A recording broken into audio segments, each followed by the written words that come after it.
Clive. Going purse weighing you down? It'd better all be here.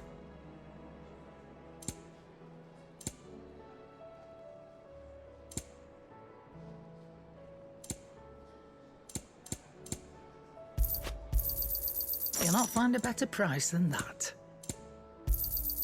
You're rubbing me blind, you know. You'll not find a better price than that.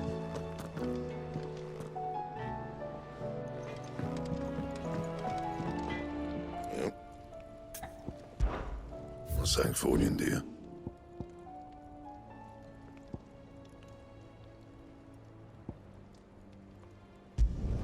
Not my best work, but it'll do.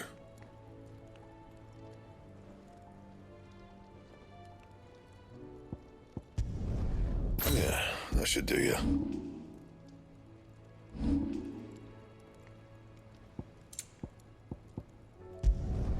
You can thank me later. Yeah, that should do you. Not my best work, but it'll do. You can thank me later. Anything else? If it's knowledge you seek.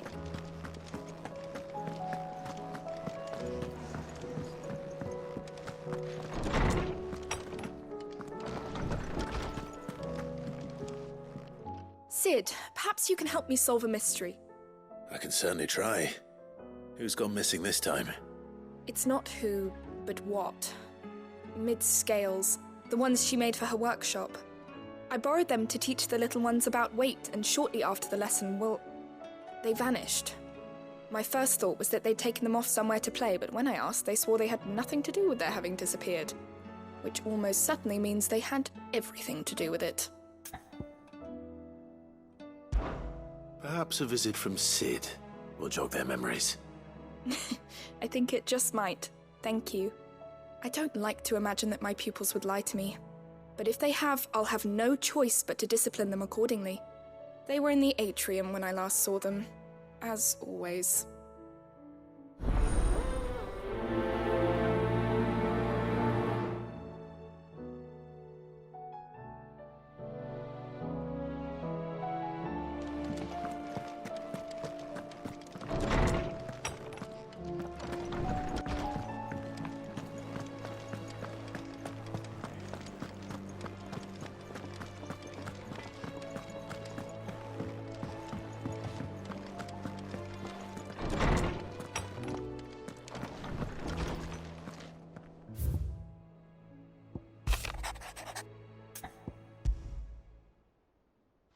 Rutherford. Wasn't that the name of my uncle's manservant? Where would he be at Martha's Rest?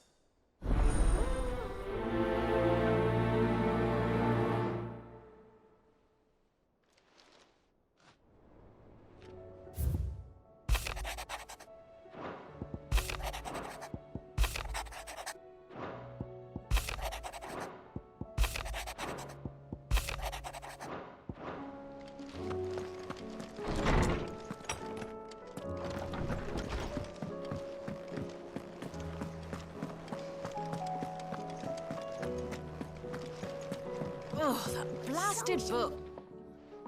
Here, you put me in this situation, Clive. You can bloody well get me out of it. I need a hand with a recipe. Are you sure it's me you're looking for? I'm not much of a cook. I'm all the cook will be needing, thank you very much. What I want from you is a little of your time, right? Oh, and perhaps your sword. You remember Ivan's stew, right? Well, despite the look of the thing, and that awful stench, people wolf it down. So I thought I'd try making one of these supposed masterpieces myself. Had a peek at the book and gave it a go, but, well... It wasn't as straightforward as you'd hoped. Ivan had the same problem. Yeah, but this is my blooming kitchen, and I will not be outdone. So if you don't want to be seen as playing favourites, I suggest you lend me a hand. I've never been one to play favourites, Molly. And I would be only too happy to lend you a hand. So, what's on the menu this time? A fried mortress of skyworm. That's one heck of a name, innit? Recipe seemed easy enough to an old hand like myself. Thought I'd followed it to a T. Only, turns out skyworm livers and drake's mint are not what I thought they were. At least I hope they're not, given the rancid mess they made. Yvonne said the recipes in the culinary pilgrimage date back centuries. Who's to say the ingredients even exist anymore? Well, that's a question for a scholar, wouldn't you say? Perhaps you know of one? Kindly old fella who haunts the shelves, maybe? Fine. I'll go and speak to Harpocrates. Perhaps he'll know something. And if he does, I'll see if I can find your ingredients for you. You do that. Lest we forget, you've got a reputation to uphold.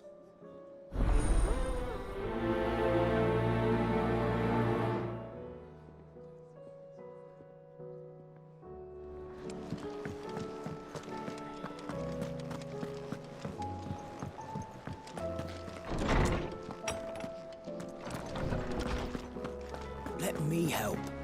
I know my letters. Lawsman Harpocrates. I've come to pick your brain if you don't mind. It's about the book you lent Yvonne. Galicia, A Culinary Pilgrimage, a classic. One of my favorites, in fact. The young man did a wonderful job with the Chance's stew. I do hope we shall be able to sample more such marvels in due course. That's actually why I'm here. I don't suppose you know where I might find skyworm livers and drake's mint. Ah, so the fabled Sanbriquois delicacy is next on the menu. Delightful. The descriptions of fried mortress never fail to make my mouth water. Now, skyworm is a somewhat antiquated name for the wyvern, their ground livers being the paste from which the mortress is made. Dragon livers. How very Sanbriquois. One would have thought the disciples of Bahamut would have a touch more reverence for their icon's brethren, but apparently not. I believe the specific dragon the recipe demands is the blueback wyvern, said to be the very color of the sea beside which it resides. So we know where to look for our liver. But what about the drake's mint? Saint's bonnet in contemporary parlance, a herb which grows along the North Reach coast. I gather that one can locate the cheerful yellow flowers by their heady scent alone, so I'm sure you'll have no trouble finding them. I may add that people once believed game was best served with the flora that sustained it in life, in which regard fried mortress of skyworm is undoubtedly a typical dish of the time. Meaning that if I find one, I find the other. To Northreach, then. Best of luck, Clive. And do save me a bite once the dish is complete.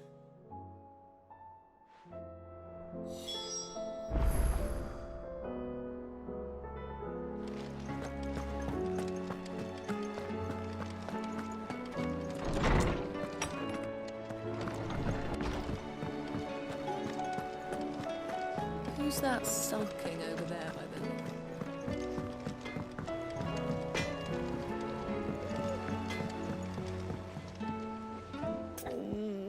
What am I gonna do? Is everything all right, Goots? You seem more discomposed than usual. Oh, I don't know what that means, but I'm in a bit of a muddle. Oh, I think Nan might be in trouble, and she's... It's all right. You can tell me.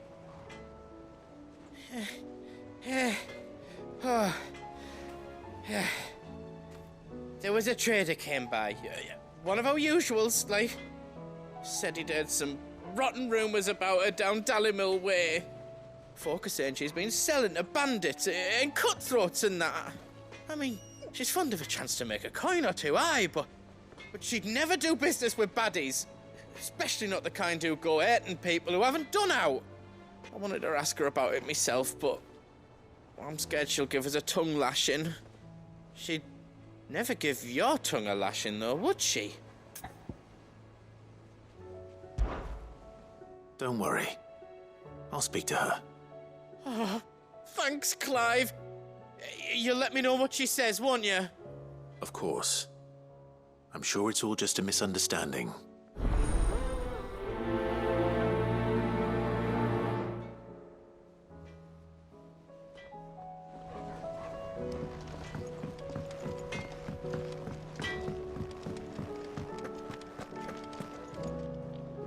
Lady Karen.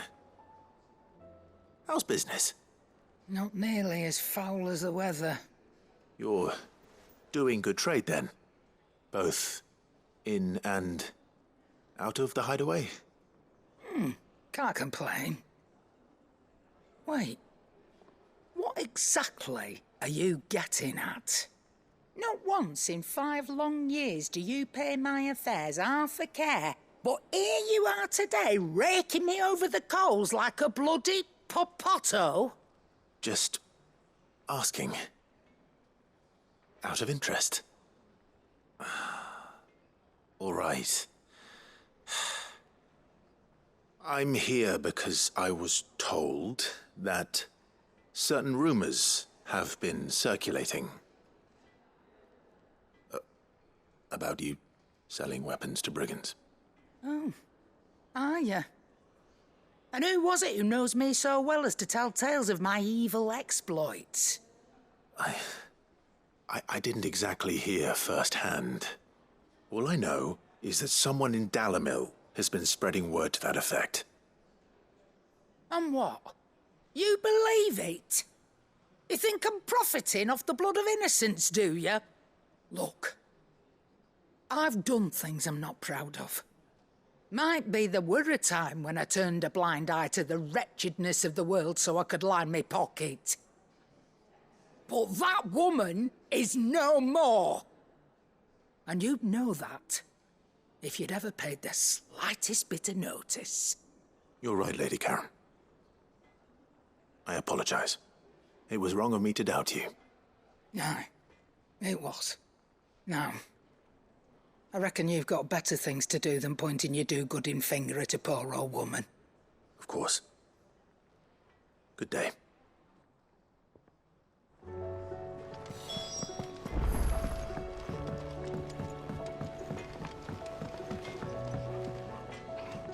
I spoke with Lady Karen.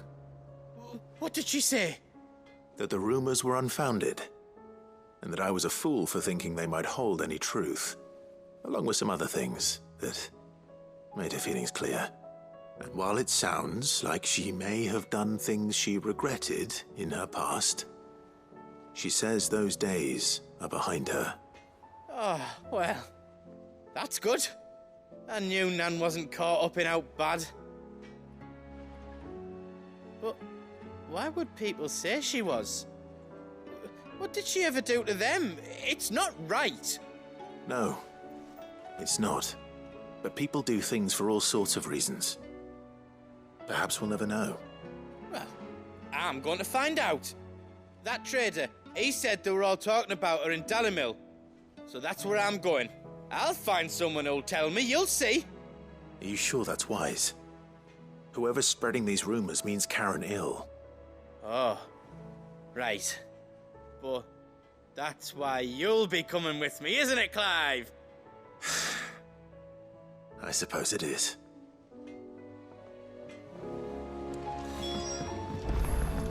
He's a surly soaker. Who cares less?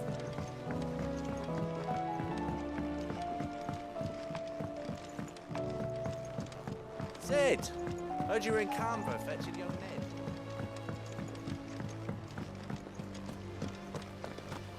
What do you reckon we should do? I say we should...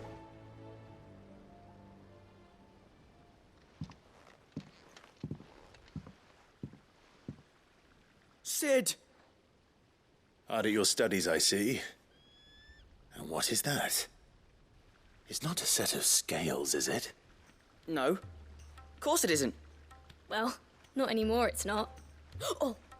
And just how long hasn't it been one? We're sorry. But we didn't break them. We dismembered them. Just like Miss Middledore showed us. Miss Middledore? And why would she have you dismembering her creations? Because that's the only way to become a ninja-neer.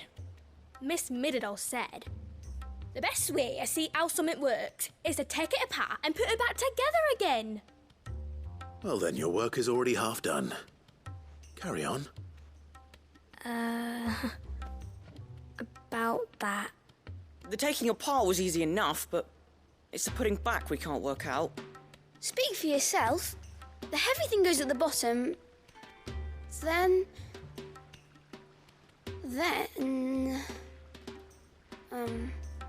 You three need to learn to take responsibility for your actions. So let's have a look at these parts with fresh eyes, shall we?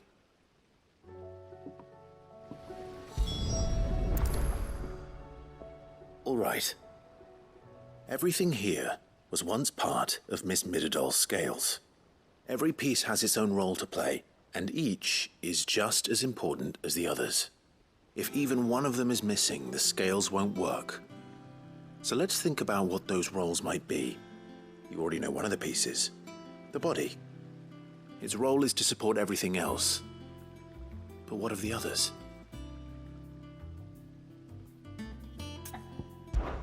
This is called the arm. Why do you suppose that is? It doesn't look much like an arm. You're right. It looks more like a wing. Like a chocobo wing! You've ridden a chocobo before, haven't you, Sid? Will you teach me to ride one day? I'll think about it. Now, what do arms do? Hold things. So wait, maybe this arm holds things too? Good thinking. You're on the right track.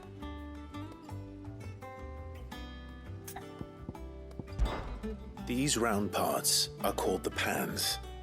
You all know what a pan is, don't you? I do. Molly uses them in the kitchens to fry bangers. But these aren't for frying bangers, you idiot. They're for weighing stuff. But what if I wanted to weigh Goots? I don't think he'd fit on that little thing. Probably not. What are the chains for? Holding the pans up? Well spotted. Which means something must hold the chains up in turn.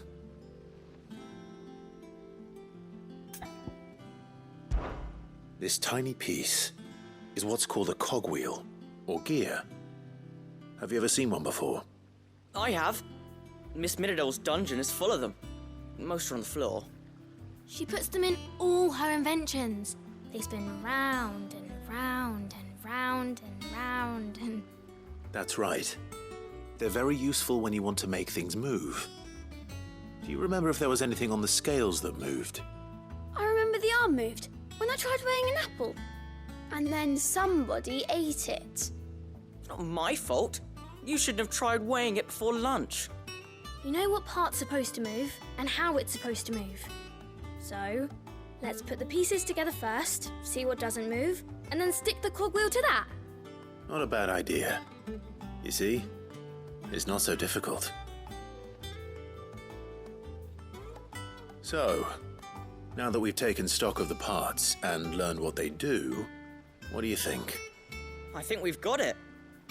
Then here's what we'll do. You tell me what goes where, and I'll put the scales together.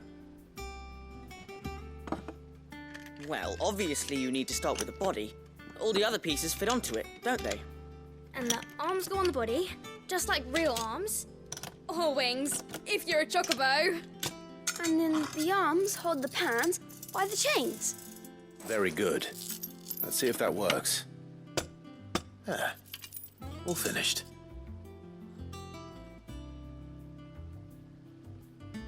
Yes! We did it! Well, with Sid's help. Oh, I just put the pieces together. It was you three engineers who showed me how. That's right. We're Miss Midadol's hares. Her hairs? Yeah, hares for the future. She's showing us her secrets now, so we can help out the hideaway when we're older. What do you think, Sid? Are we almost ready? With a little more help from Miss Midadol and Miss Shirley, I'd say it won't be long at all. You hear that? It won't be long. Until then, though, do try to be honest with Miss Shirley.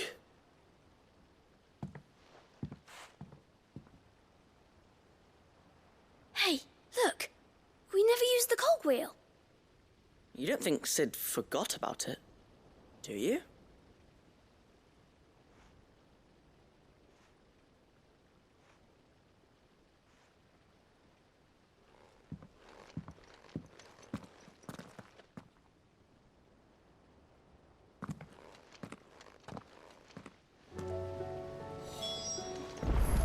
If Amber and the Lazarus had gone.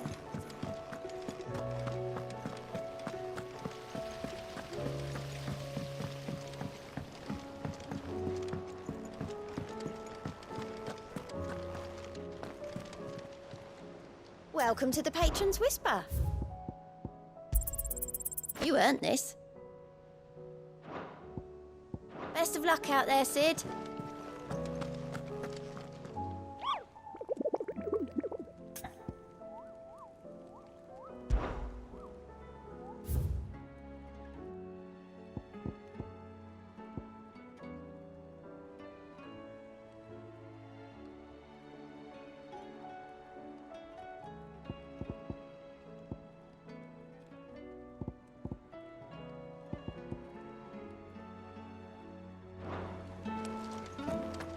How are we supposed to do our duty when the hills?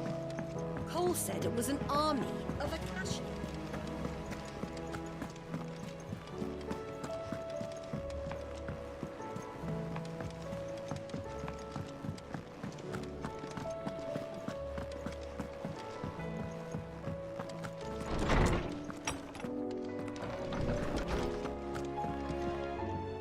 Well, did you solve the mystery? It was as you thought. The children had the scales, or the parts of them at least. They dismantled them to see how they worked. Oh, no, Mid will have my head. Thankfully she won't. This might even have been her idea, although I was the one who ended up teaching the lesson. I'm so sorry, Sid. I know how busy you are. I shall see that the children are properly punished. Please, there's no need.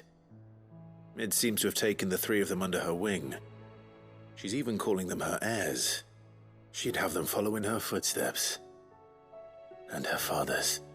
I see. Sid, do you know why Mid has been spending so much time at the hideaway of late? She told me it was because her studies have been interrupted by events in Canva. Is that not true? No, it isn't.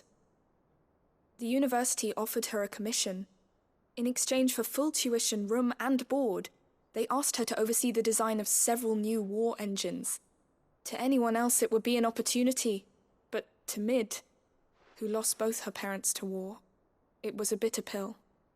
One she was none too keen to swallow. But that should come as no surprise. She's only ever cared about bringing people hope. The very last thing war can be said to do. Which explains her heirs. She's working to give them a better life. And so should I. What's the odd engineering lesson? Ah, you've given them far more than that. And I'm sure they're very grateful.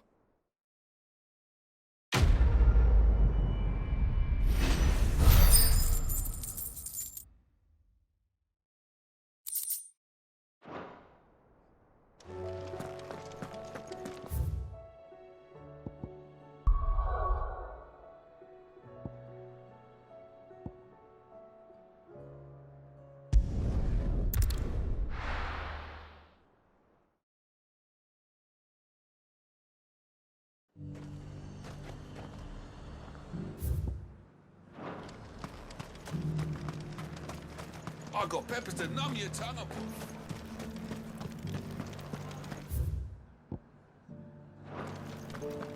There were ghosts at the gates not days ago. You needn't fret. The creatures are...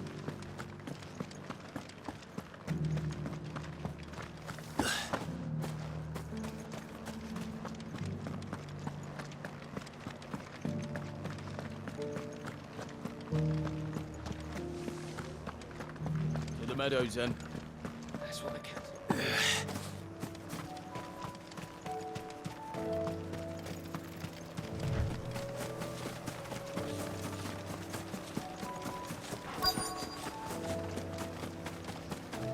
Hippocrates said I should be able to find what I'm looking for somewhere nearby.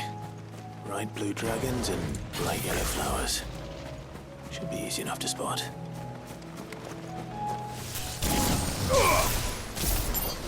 This must be our wyvern. Right. Let's get this over with.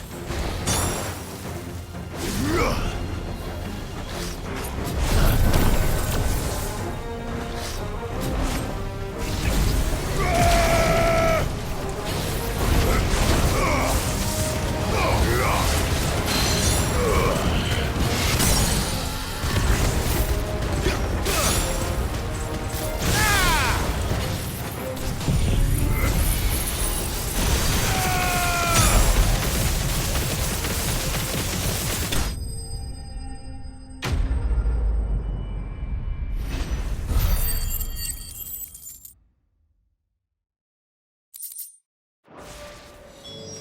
the wyvern's liver. Now I just need to find the herbs. Bright yellow with a heady scent.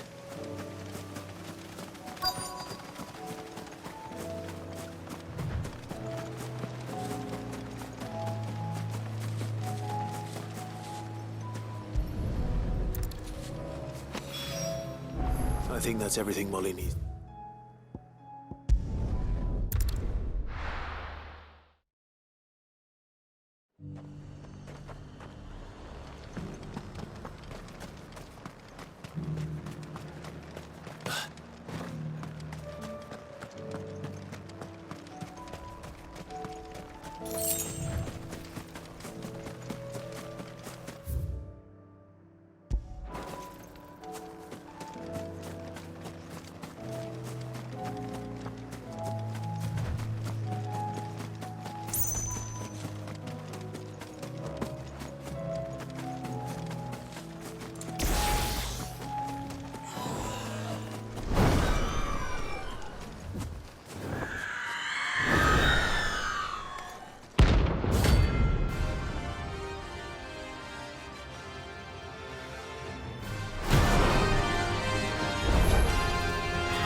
This isn't gonna be easy.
Rest well. I know I will.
It's over!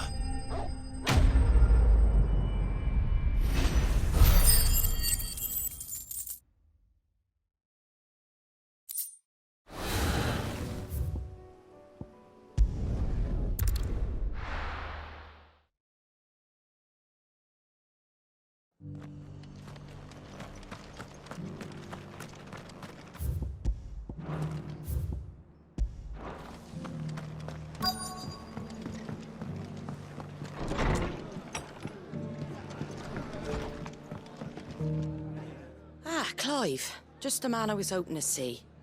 Oh? And why is that? You remember how some of Sir Wade's guardians took up residence here after the Akashic attacked? Well, now the rest have come to join him. Seems their barracks in the Lazarus have been lost to an ether flood. Now, I don't mind having a few more brave boys around to keep them animals at bay. I ain't daft after all. But we ain't got nowhere for 'em to bed down. Poor buggers are having to make do with haylofts and chocobo pens. I'd build 'em a new barracks here if I could. But where would I put 'em? There just ain't enough room up here on the rock. Which leaves us in a bit of a pickle. The people we're counting on to keep us safe are living like beggars. I see. And it ain't just that lot. There's bears to think about too. There's been more and more of them turning up lately, coming from all over looking for safe haven. But there's only so many we can shelter with the room we've got. We can't keep cramming more and more people into less and less space. What we need is a new home for our new arrivals. And that's what I was hoping you might help me with. If it ain't too much of a burden, of course. It's no burden. Thank you, Clive. So, where were you thinking of making this new home? Well, I reckon we could do a lot worse than Eastpool. Eastpool. It's been a long time since I thought about that place. It was a tragedy, what happened. And if any of us could have done anything to stop it, we would have. But what's done is done. And those who lived there wouldn't have wanted the village they loved to be left in ruins. I suppose you're right. The blight might be pressing in, but I reckon it's got a good few years left in it yet. There's just one problem. A band of cutthroats have made it their den, and they don't seem like they'll be moving on in a hurry. Nasty bastards they are too. I've lost some good men to their raids. Would have sent someone to clear 'em out sooner if my boys didn't already have their hands full fending off the Akashic. But now we've got a few more guardians of the flame to call on. I reckon it's time we made our move. What do you say? Fancy leading a raiding party? I do. Eastpool was once home to people I loved. I won't have bandits sully those memories. I'll gladly drive them out of there. And I know the men will gladly follow you. I've already shared a few thoughts with Sir Wade about how we might be able to win the place back. And I dare say he's got some ideas of his own too. Why don't you go and talk to him? Of course.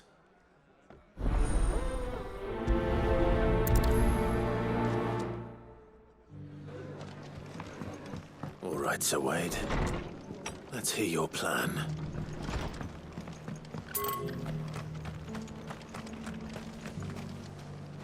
Sir Wade, it's good to see you well. And you, Lord Rossfield. And you. I spoke with Martha. She tells me you have plans to free Eastpool and make it your own. That's right, though it was mostly her idea.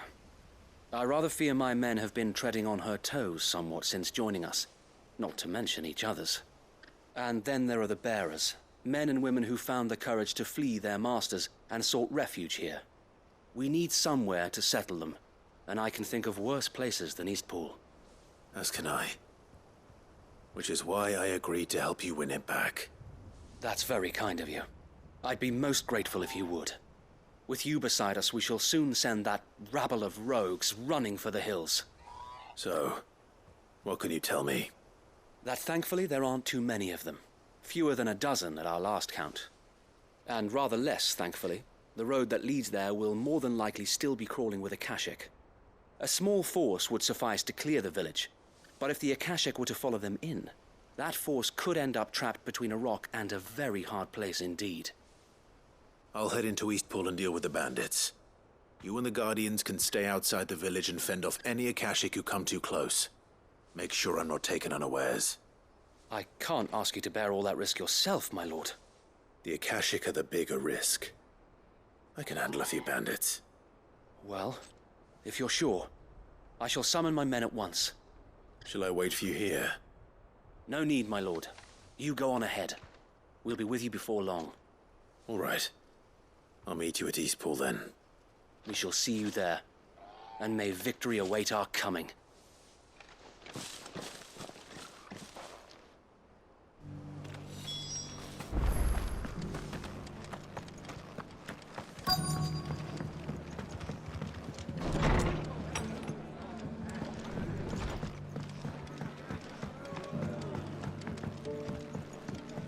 My lord Marquis, it is you.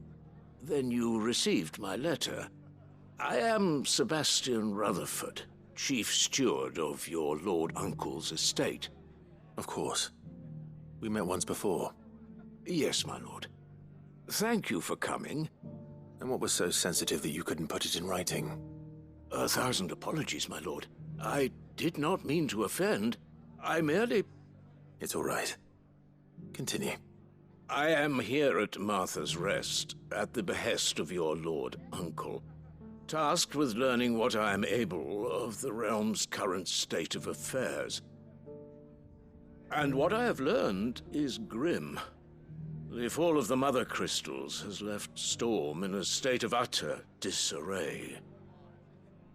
The subsequent darkening of the heavens has only made things worse. Akashic attacks, once unthinkable, are now commonplace. The gears of governance have ground to a halt, and without a steady hand on the tiller, the realm threatens to drift into utter chaos. Your lord uncle, however, believes there is a way to avoid this fate, and is determined to see it set in motion. That sounds like quite the undertaking. It is. Hence my having enlisted the aid of several colleagues serving the 7 high houses. Alas, I have lost contact with 2 of those colleagues already. They are both able-bodied and trained in the sword, yet in these dark times, even that may not prove sufficient to keep a man safe on the road. So you want me to find them? I'll need to know where they went. One I sent to investigate the Republic, the other the old Imperial capital of Oriflamme. That doesn't exactly narrow it down. I suppose I'll start in Dalimil and work my way east. Thank you, my lord. I shall pray for your success and safety.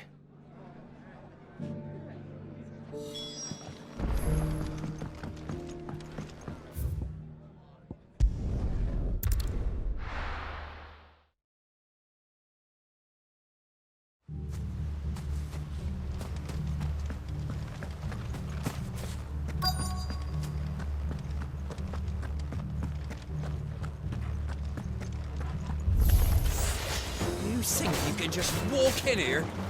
Kill him! Leave Eastpool now, or face the consequences.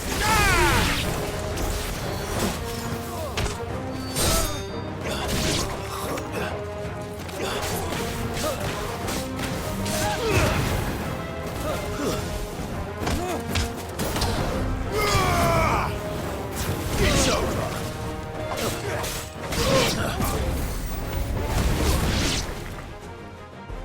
That's the end of that, then. Or maybe not. What's that thing doing here? Doesn't matter. It goes too.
Any more surprises? I'll take that as a no. Bravo. A magnificent display, my lord. You were watching. I thought you were keeping an eye out for a Kashik. We were. Put down more than a few on the road, then arrived just in time to see you slay that... whatever it was. Let's hope it was the last of its kind. Though I expect you and the Guardians will be up to the challenge should another appear. I would hope so, my lord.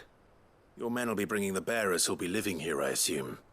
It might be best to send word for them to come right away, before any other unsavory characters move in. Of course. I'll send orders for them to depart immediately. Leave it with me, my lord.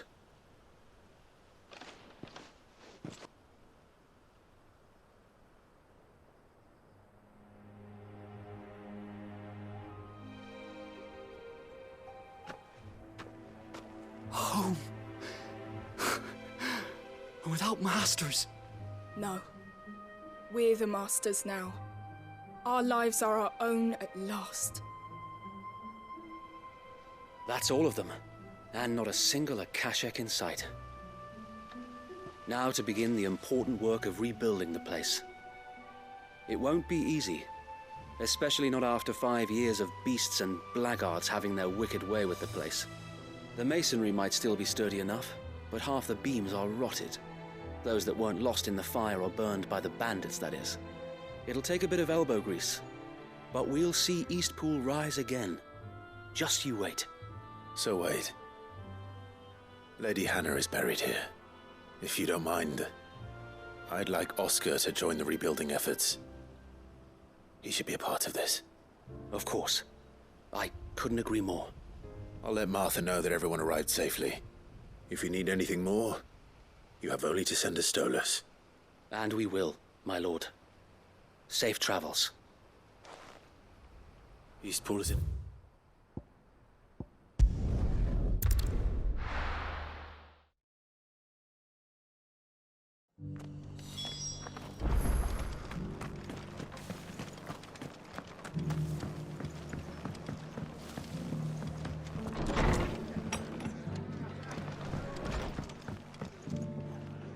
Ah, there you are.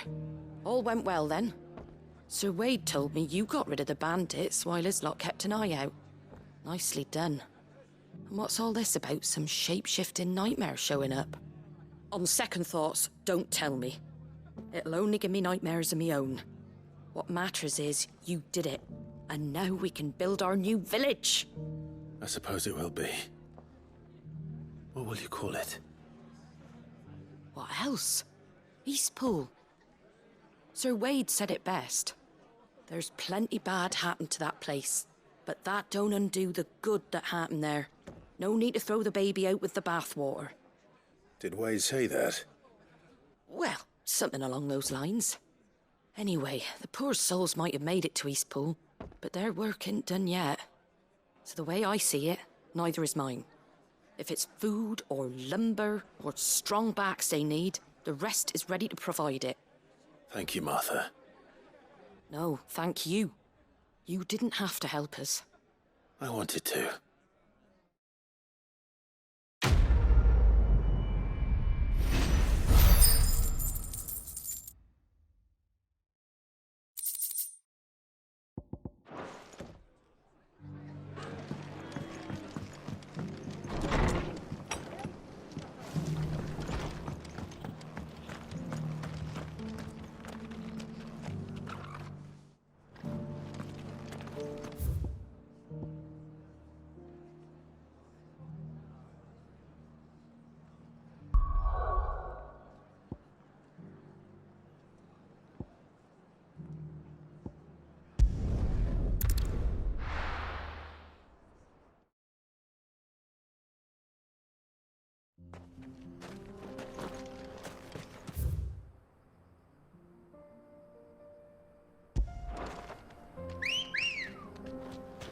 Ready, go?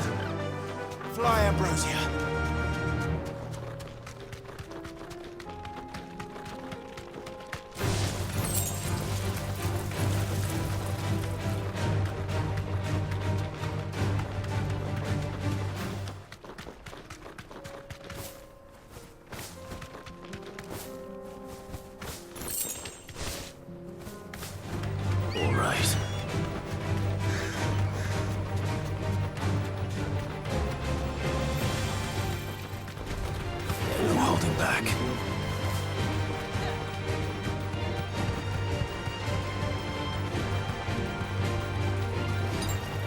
Needed that.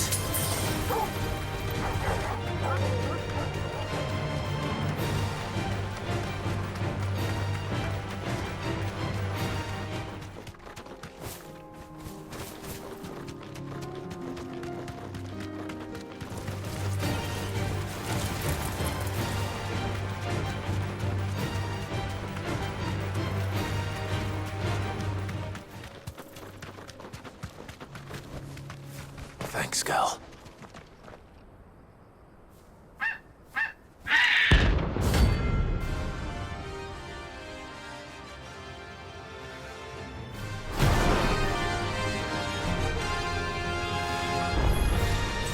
That's like no chocobo I've ever seen. Something tells me it won't be easily broken.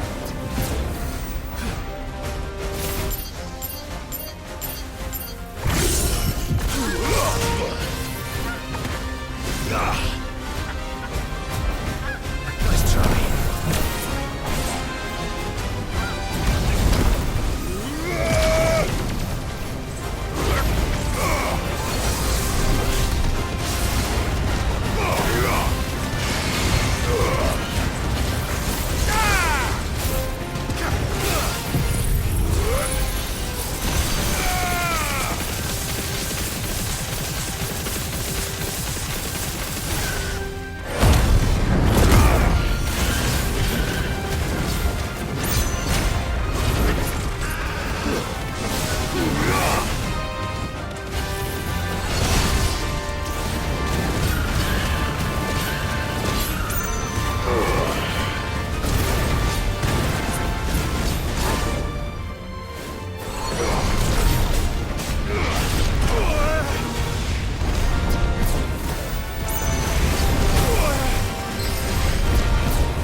You're finished.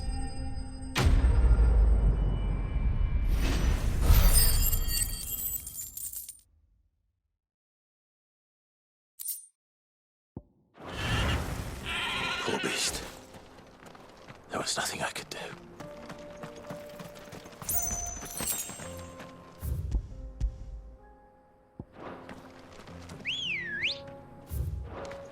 Good girl.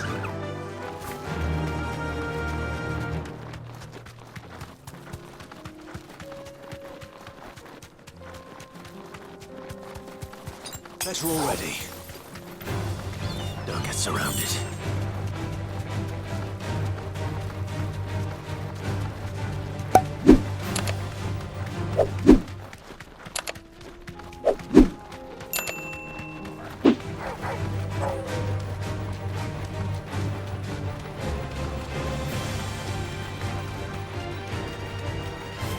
It's not going to be... Someone's got himself in trouble.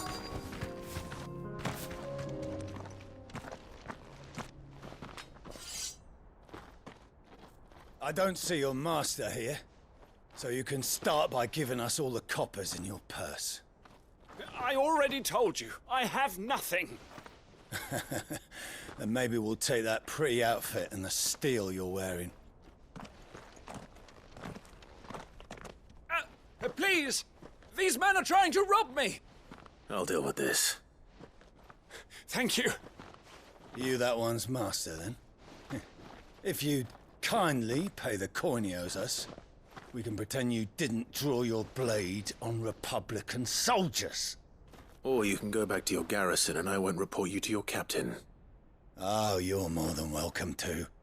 He hasn't had many visitors since we slit his throat.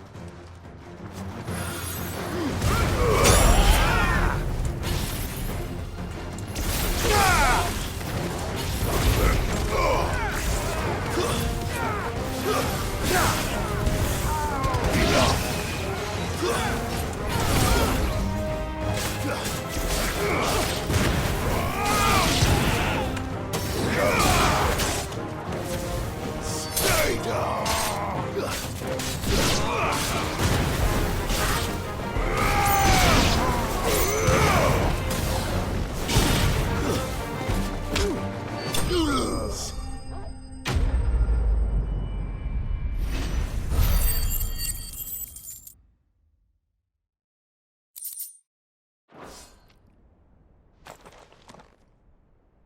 I'd expect as much from Hugo's faithful, but these were men of the fist. Much has changed in the Republican army since they lost their rock.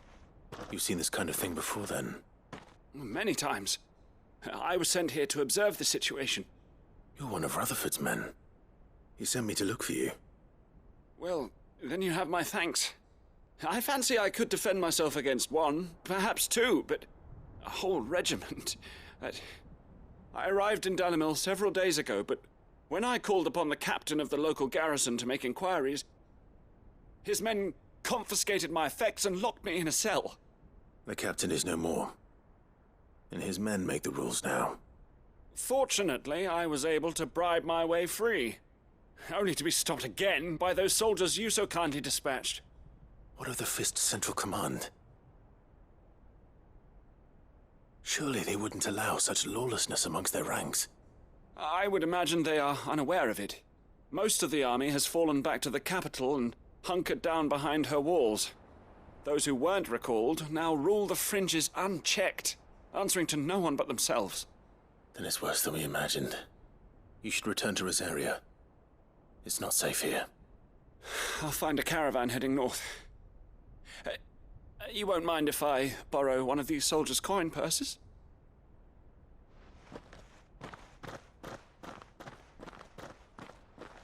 Not at all. Now, to find this second associate of Rutherford's. If he was bound for Oriflamme, I'll start at Northreach and see if I can pick up his trail.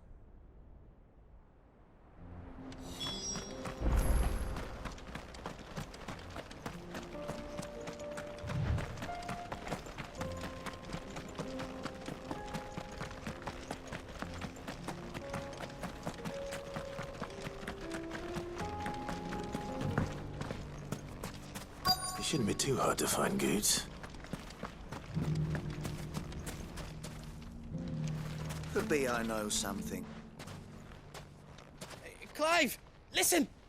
I found someone who says he's heard the rumours about Nan. Have you? Go on. Tell him what you told me. All right.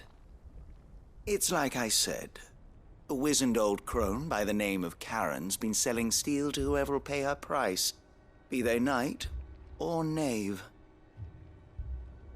Says the more swords and spears she puts in people's hands, the more war they'll wage. And the more war being waged, the more call for swords and spears. And who will they all turn to keep them in steel? Why, the good Reaper herself. And you've seen this Reaper at work? Aye, it just so happens I have. You'll find her right here plying her trade most days. Here in Dalimil? Where exactly? She has a stall here in the market, but if you're not the patient type, you can probably find her at her storehouse on the edge of town. But it'd be a bolder man than me that braved that particular nest of vipers. Feeling bold, traveler? I hope so, for your sake. Now, if that's all, I have places to be. Sorry to have kept you.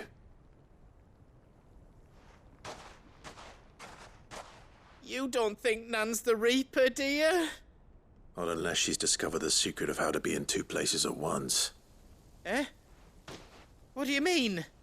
Lady Karen hasn't left the hideaway in weeks. So who has been running this stall he spoke of? Good question. I'll go and have a look. And I'll visit this storehouse on the edge of town. All right, but be careful, Clive. You too, Goots. Finest sell swords in store.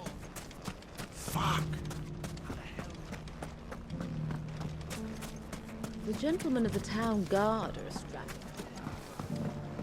Mummy.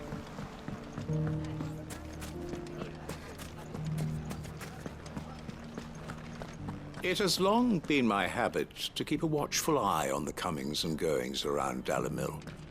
I shall continue.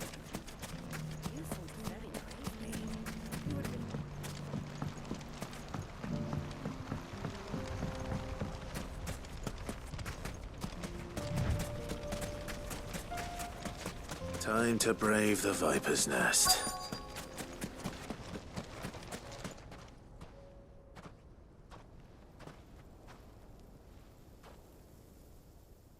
Just you, is it? Thought I might have laid it on a bit thick. It was a fairly unconvincing tale. So, what now? That's up to you. Die a slow death, or a quick one. Boys, he's all yours. But that sword is mine.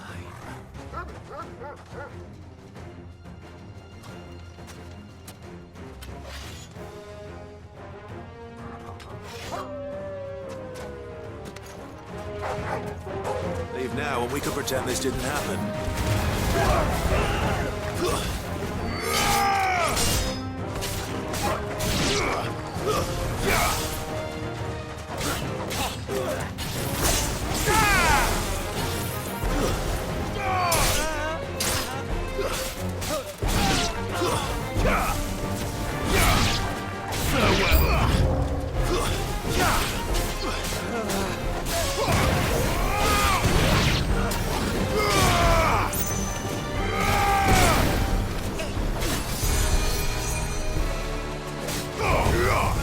It's over!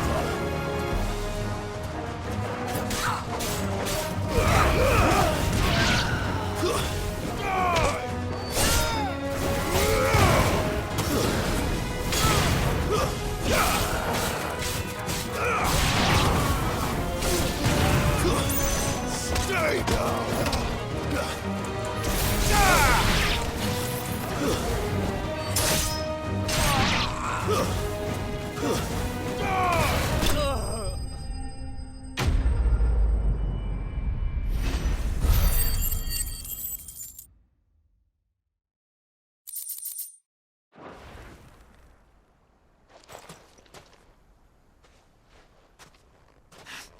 Oh, you've done it now. Go on. Tell me what I've done. When the Borgwyn finds out you've killed his men, he'll have your head. He only wanted that bull of a manservant, the dim one always clinging to Karen's skirts. You weren't even supposed to be here. Who the hell are you anyway? What were you going to do to him? The Borgwyn wanted him to get to Karen. I was only supposed to point the lamp in the right direction once he arrived in Dalimil. Then you turned up. Well, go on then. If you're going to end me, end me. You're not worth the effort. Now be gone, before I change my mind. Fucking coward! I need to...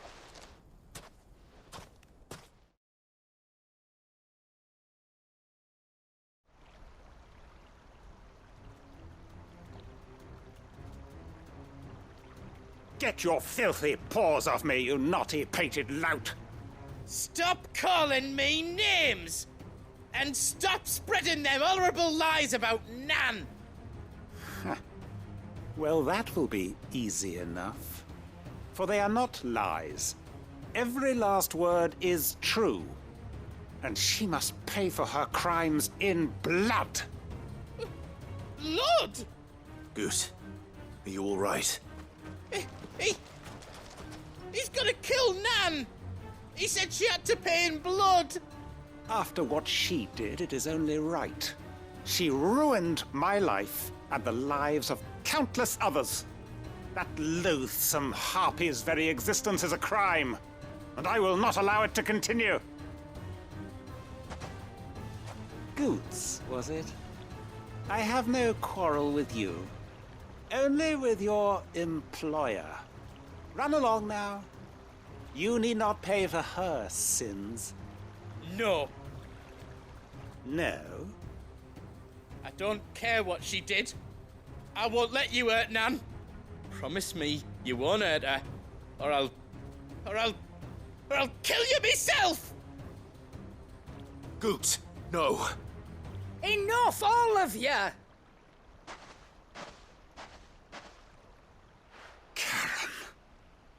But how did you? You're a sight less clever than you think you are, the pair of you. Did you think I wouldn't notice the two of you slinking off together? Well, the whole thing got me thinking, who in Dalimil might bear me a grudge? And a certain snivelling shit I ran afoul of in my fairy years came to mind. Though it was just Bogan back then, wasn't it?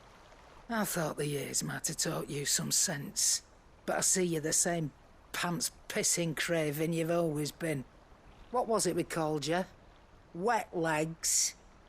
You bitch!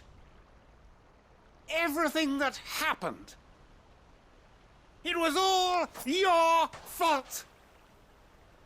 And now you'll finally pay for what you did to me!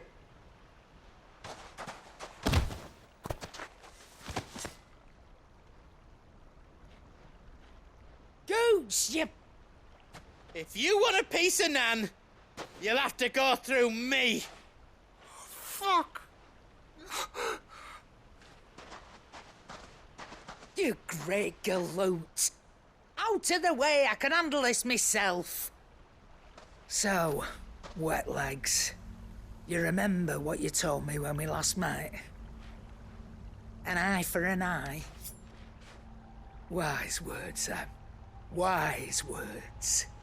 And now, it's time to collect.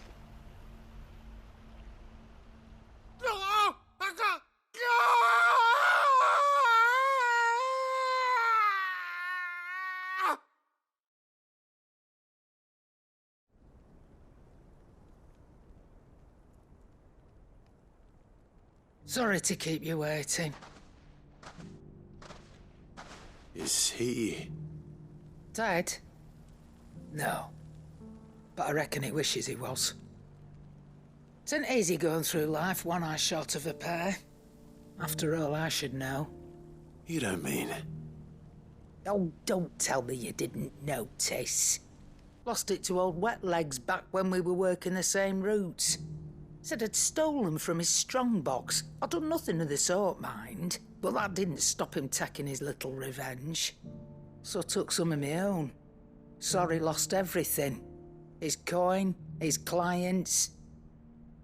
Always knew he'd be back one day to claim his due. But he crossed a line dragging poor Goots into this. He didn't hurt you, did he? No, Nan. Still got all my arms, see? Legs too. But what if he comes back again? What if he does? First we take the other eye, then we work our way down. He'll learn his lesson soon enough. But something tells me the Wet Legs has learned it already. Right. Let's get you back to the hideaway. You've attracted quite enough attention already. Ta-ra, Clive. Remind me never to cross you, Karen.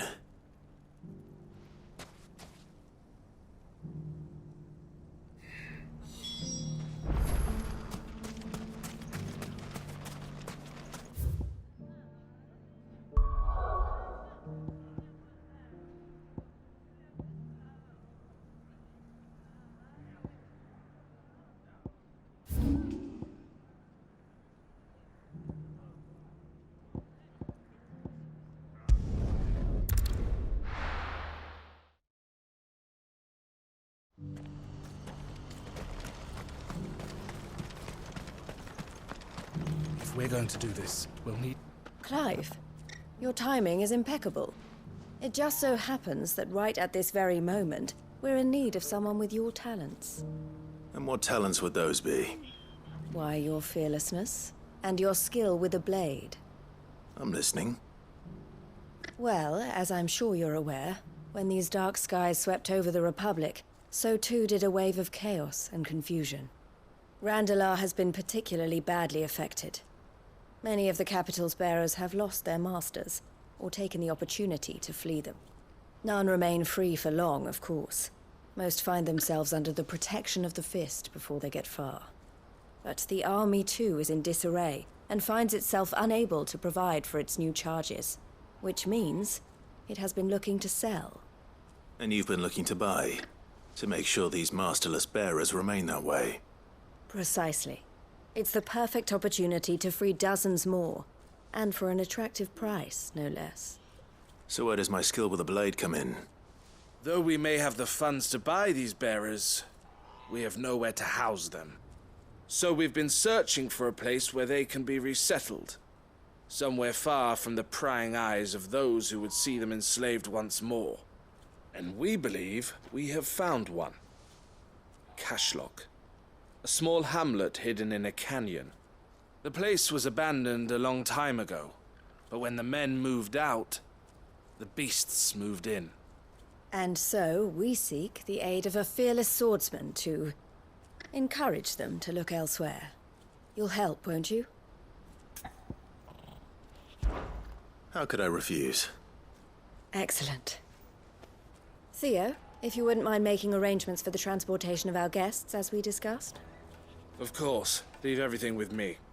Sounds like you'll have your work cut out for you. I will.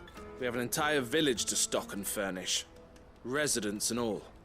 Even if I begin right now, I'll be working day and night. So I'd better get started. Try to clear the place out before the wagons roll in, won't you? I'll do my best. You will find a village in Chadra's Thread, past Lateney's Cleft.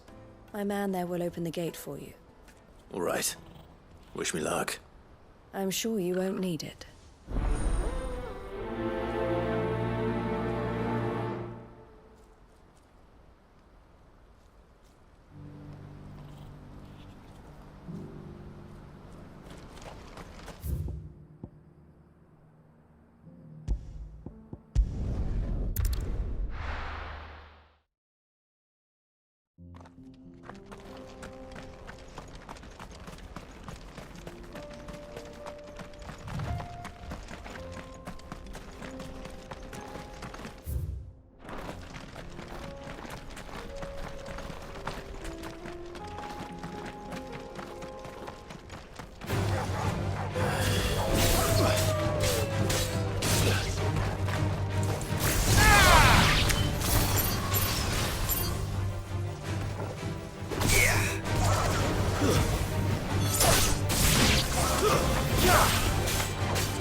You fought very bravely.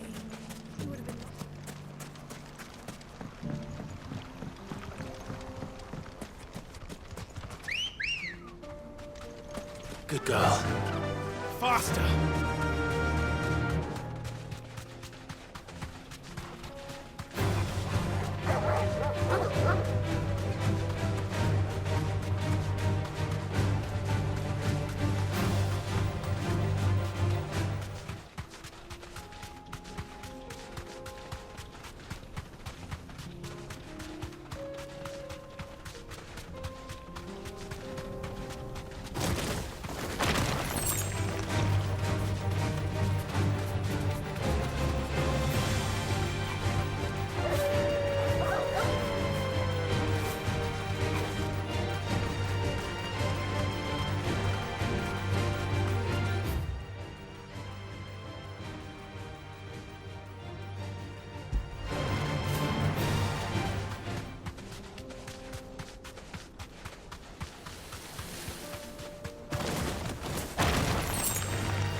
Thanks, girl.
Come on. Fly, Ambrosia.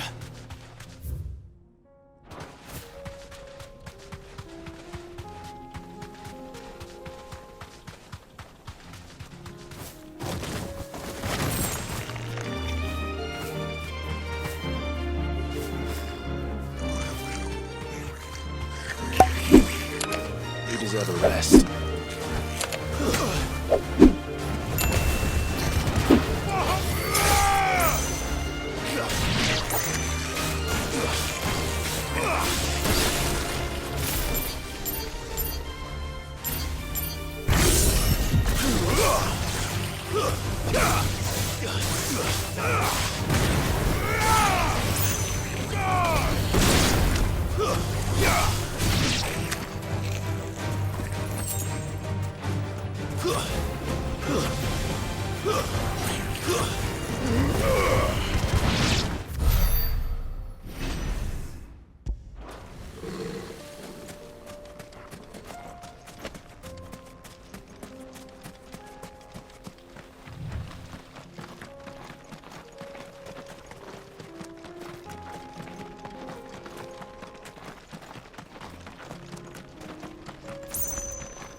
This must have been a nice place once, and it will be again.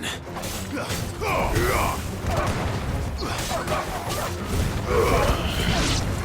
be light!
That's all of them.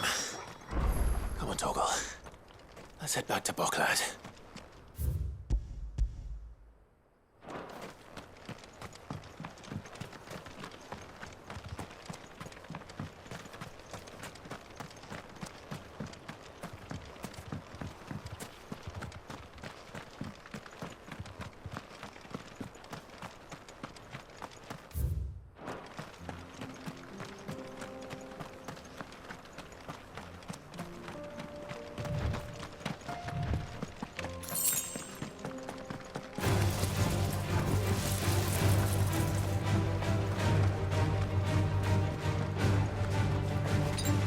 That's better.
Something the matter, Theodore?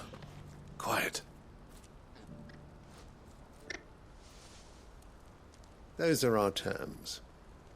I trust that you will give them your full consideration. I shall. Thank you.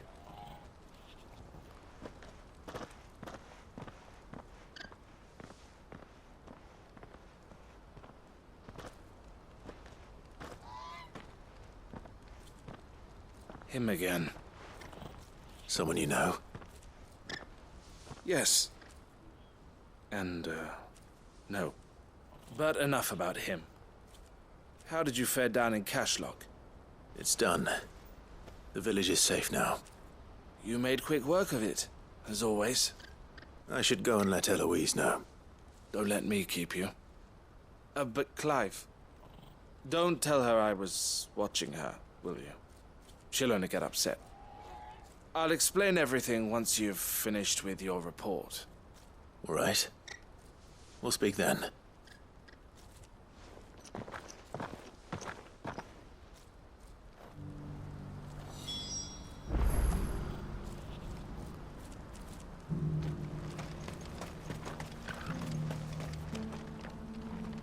Eloise, I just got back from Cashlock.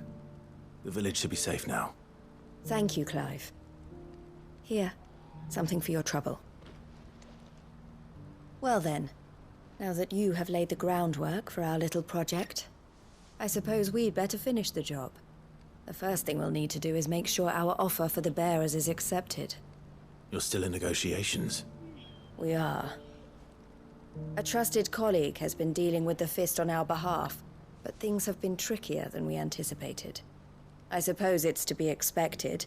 This is the army we're dealing with. Fighting's what they do. But we shall emerge victorious in the end. Well, if you need any help, you know where to find me. I'm not sure I do. But thank you, all the same.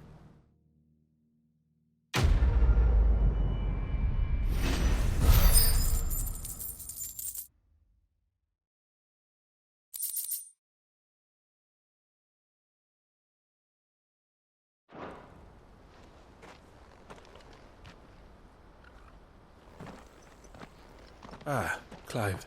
You wanted to talk? The man I was watching earlier, the one speaking to my sister. He represents the Silver Peak Consortium. It's one of the bigger trading houses. I don't think I've heard of them. Well, every trader in Dhalmekia has. They operate across the length and breadth of the Republic, and they're still expanding. They've been trying to get Eloise to join their ranks for some time now, and judging by her reaction earlier, I'd say she had half a mind to accept their latest offer. And you'd rather she didn't?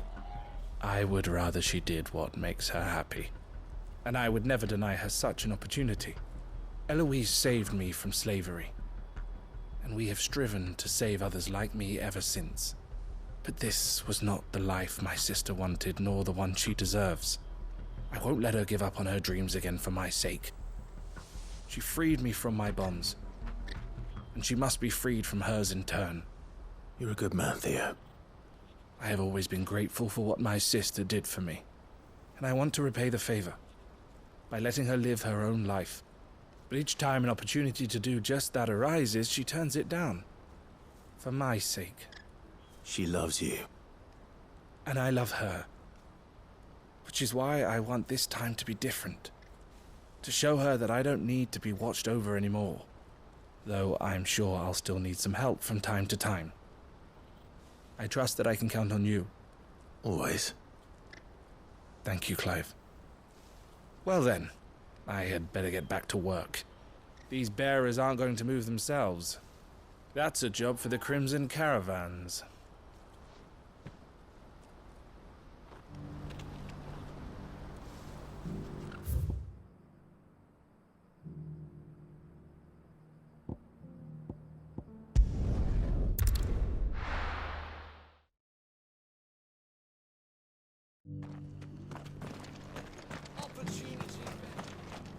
Welcome, welcome.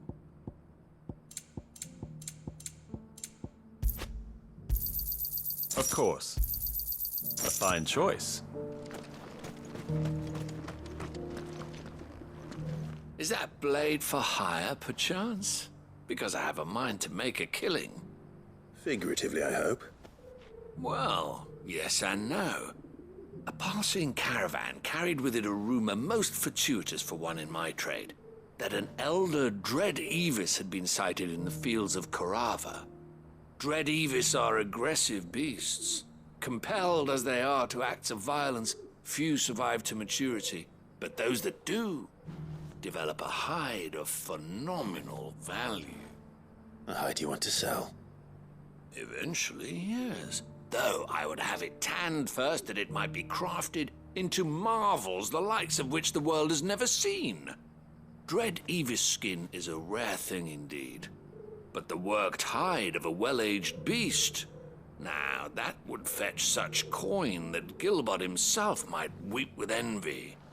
Bring me that beast's skin, and I will share with you the bounty of our combined labors. All right. I'll hunt your Evis. Of course you will. When one lives in such troubled times, it is a fool who lets opportunity slip his grasp. Leave Tabor through the east gate, but take the path that branches west. Once you reach the checkpoint at Tovany, you are a mere stone's throw from the fields of Carava. I eagerly await your safe, and above all, triumphant return.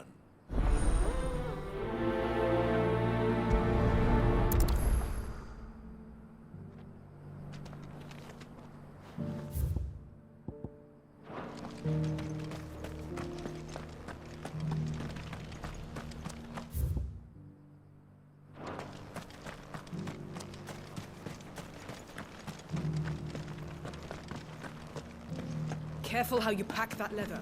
Any creases or scratches. You! Finally.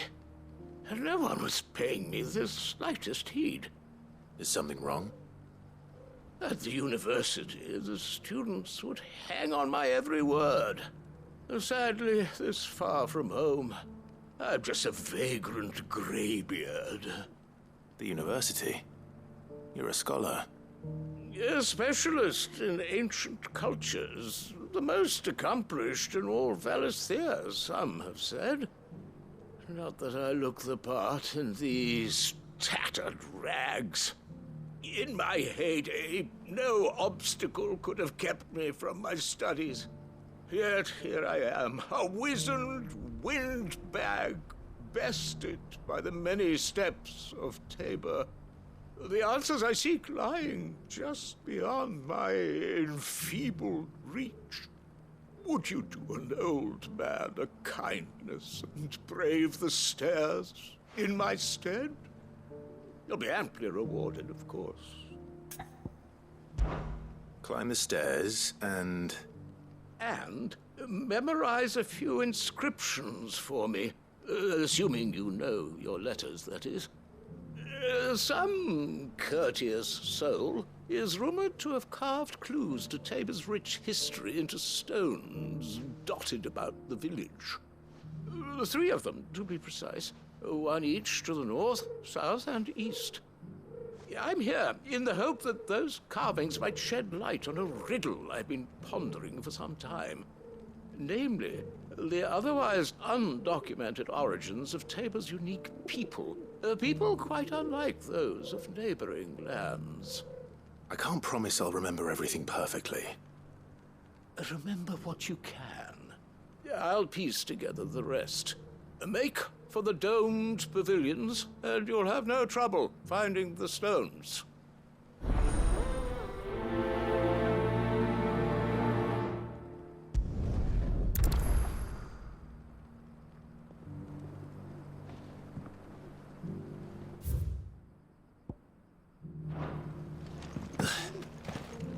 How are those new boots treating you?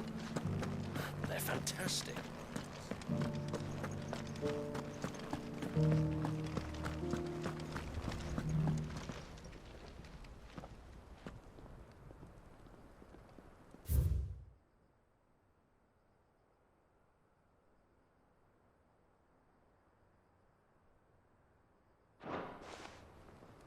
Farmers must have settled here in Tabor.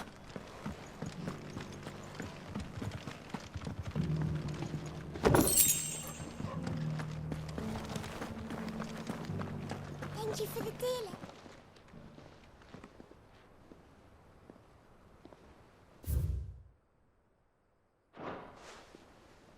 What golden plains might the wanderers have called home, I wonder? Have you noticed the elk? Not a scratch on them. So it's these stones to Canva and the rest of the boxes. Why won't the sky go back to how it was? I don't like it.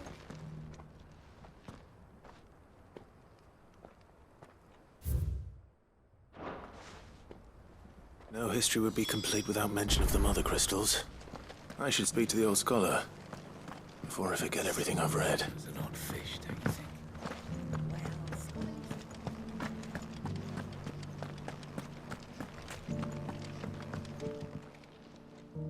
The engravings were in good repair considering their age. Oh, would that I could have seen them for myself. Come, don't tease me now. What did you learn of this place and its people? Let's start with the engraving to the south, shall we? What did it say?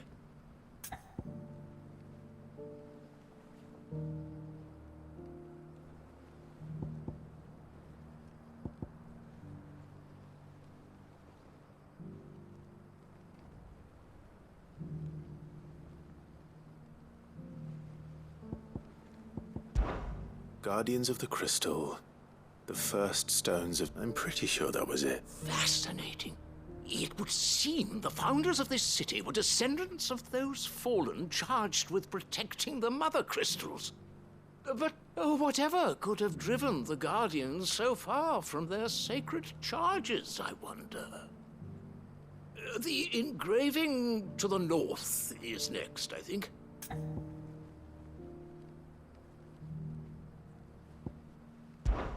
Wanderers of the Golden Plains, lay your roots in stone. With pride recall thy noble past, and make these rocks a home. Or, I think that was it, at least. No doubt you're right. There are vestiges of nomadic customs in Tabor its guardian roots could never account for. This is proving most enlightening. Now, for the final stone.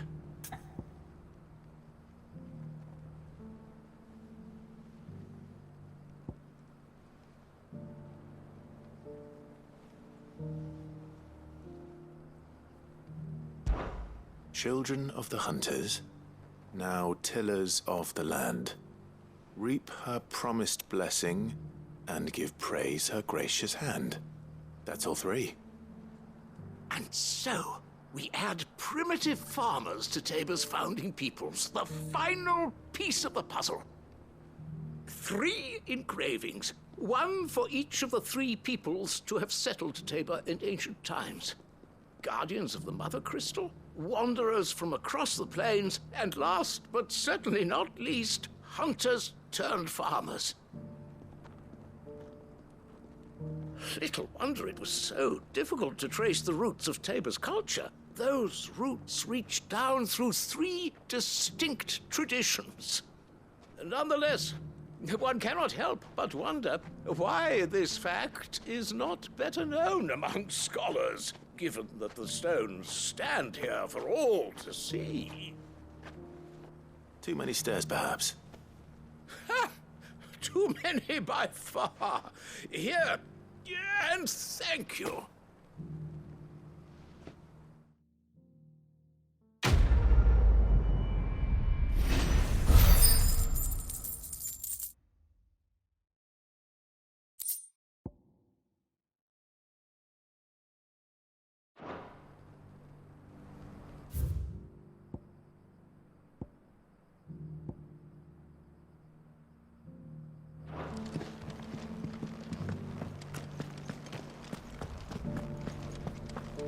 Careful how you pack that leather. Any creases or scratches.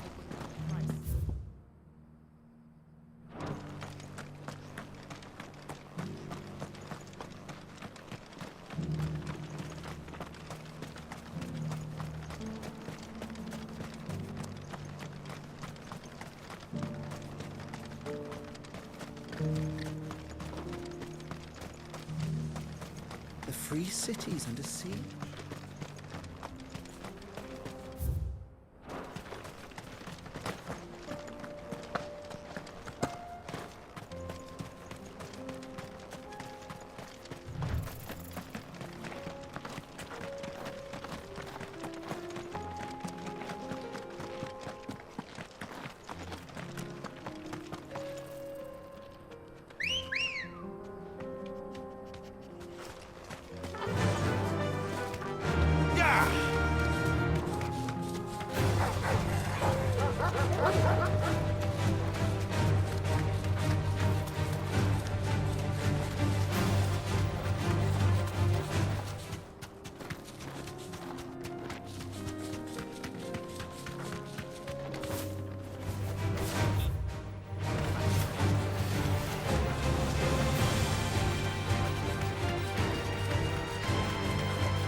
Back.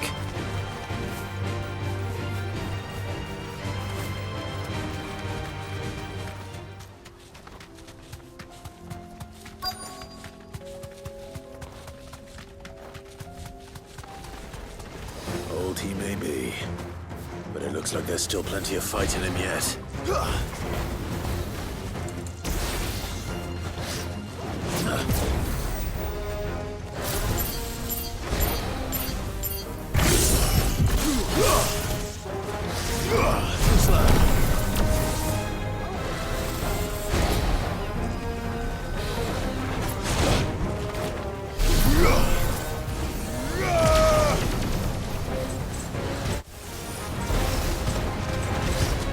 Nice try.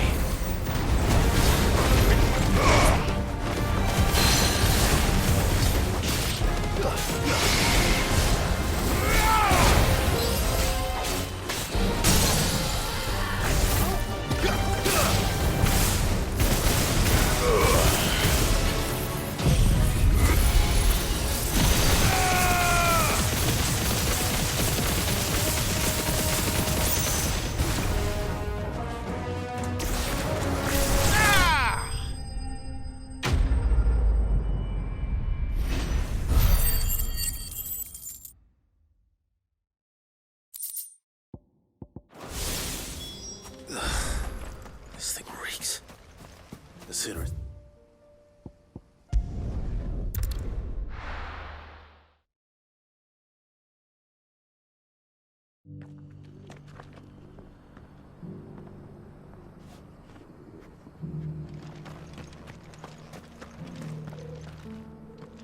Here's your hide, as requested. I worried you might never return. Quickly, let me see it.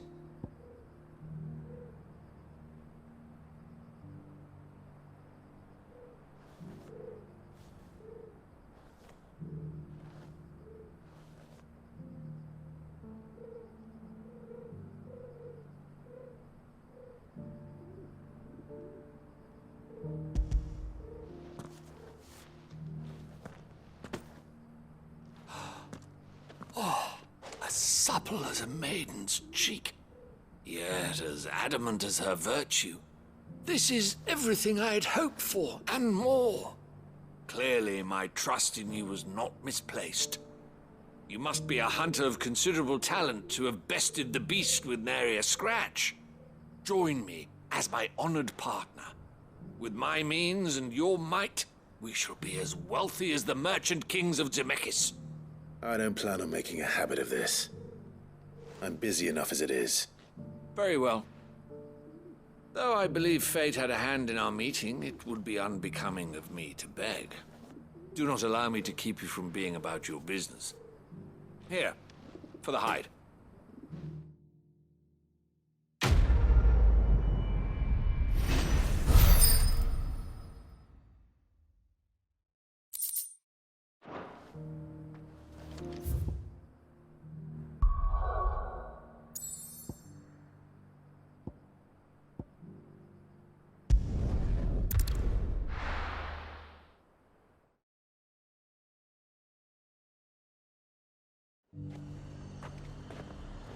There's a lot of road between here and the capital. Rutherford's man could be anywhere.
What happened here? If you're with the others, they've already relieved me of my belongings. I'm not. I'm looking for someone who was sent here by a man named Rutherford. And then you found him. I am Alistair Rockford, attendant to the Lady Ariane of House Wellesley. Of the 7 high houses of Rosaria. It's been a long time since last I saw my great-aunt. Is she well? My Lord Marquis? Yes. Yes, she is. The Lady Dowager has granted me leave to assist your Uncle Stuart. I was on my way back from the old capital when I saw some villagers being robbed on the road here. Bandits? They looked more like field hands, but it didn't matter in the end. I did what I could to help the victims, but all it earned me was a pommel to the temple. Which way did they go? South, toward the gate. All right. I'll take care of them. Founder knows I've met enough of their kind. You head back to Northreach, visit the Vale, tell them I sent you. Thank you. I shall. Founder be your shield.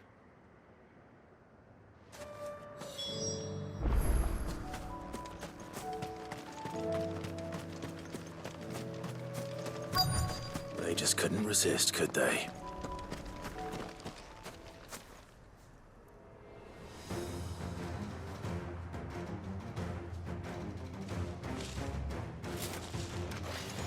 This one's ours, pretty boy.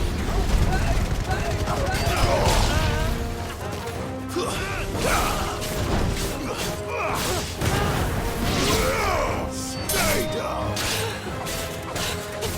You're finished!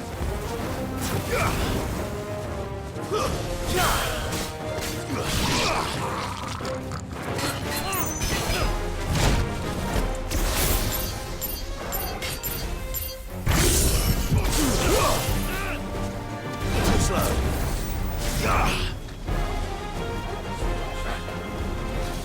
Let's try.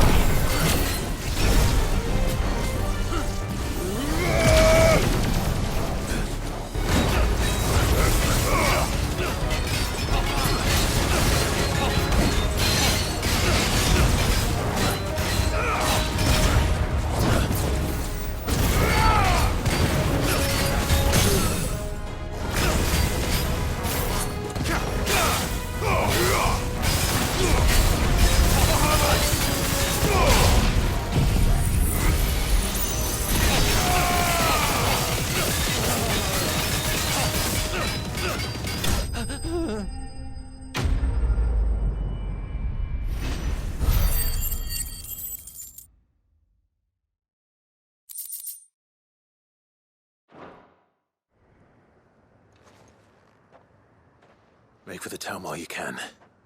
There may be more bandits nearby. You don't need to tell me twice. Many thanks, traveler. This looks to be all of them. I thought I told you to make for the Vale.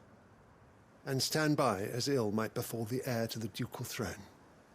It's just Clive, and I'm fine. Which is more than can be said for you. I will survive. Strange that the garrison wouldn't intervene in such a brazen attack so close to their gates. The garrison have their hands full inside the city. Some days they don't even send out patrols. There are few hands left to work the fields, and even fewer to transport the grain. The market stalls are nearly bare, and the price for what remains is exorbitant.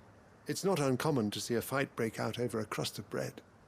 When I said the ones who attacked me didn't have the look of bandits, I meant it. They were probably just desperate. Rockford, listen to me. If you are to continue your investigation, you first need to seek the attention of a healer. Of course. I shall return to Northreach right away. But allow me to thank you first. Had you not happened along, Don't thank me. Thank Rutherford. It was he who sent me. I suppose he'll be wondering where I've got to. I shall send a Bastolus as soon as I'm able. Good day.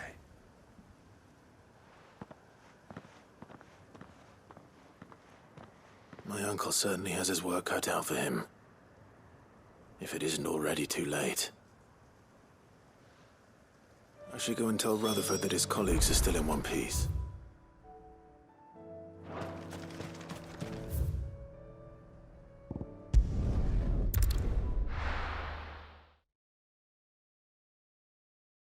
I'll be taking you all to a storehouse in the Bales. Leave anything you don't need.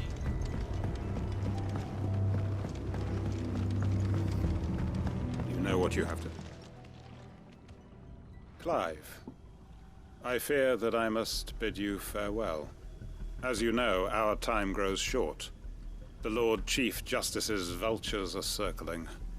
We must strike now.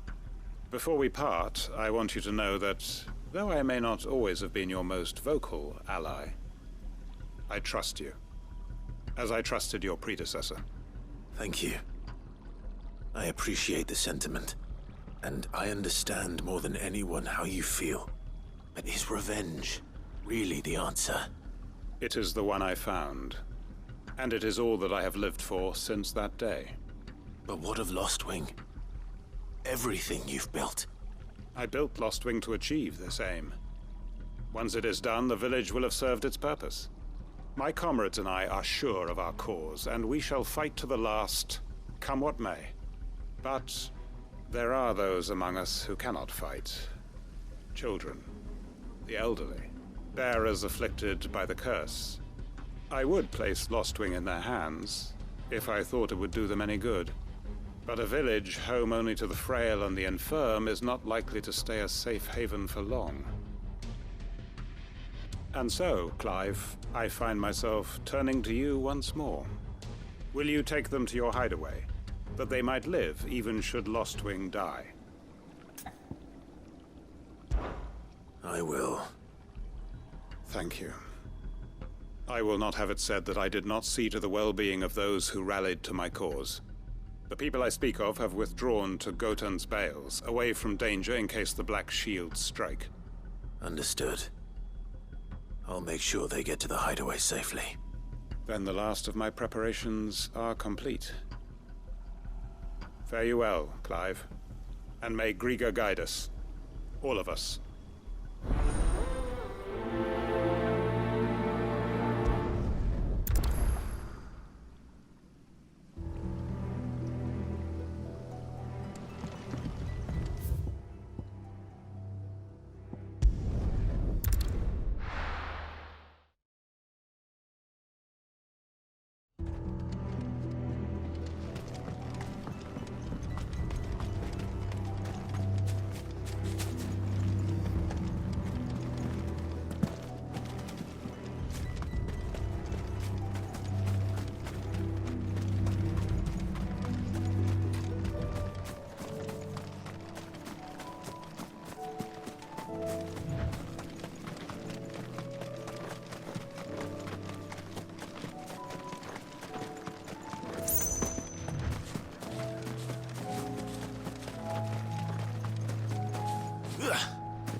Everyone, Quinton has asked that you come with me. He can no longer guarantee your protection, but I can. There's a safe place I can take you to. Well, if that's what the Master thinks best. Sid, none of us would be standing here today if it weren't for Master Quinton. We owe him our lives.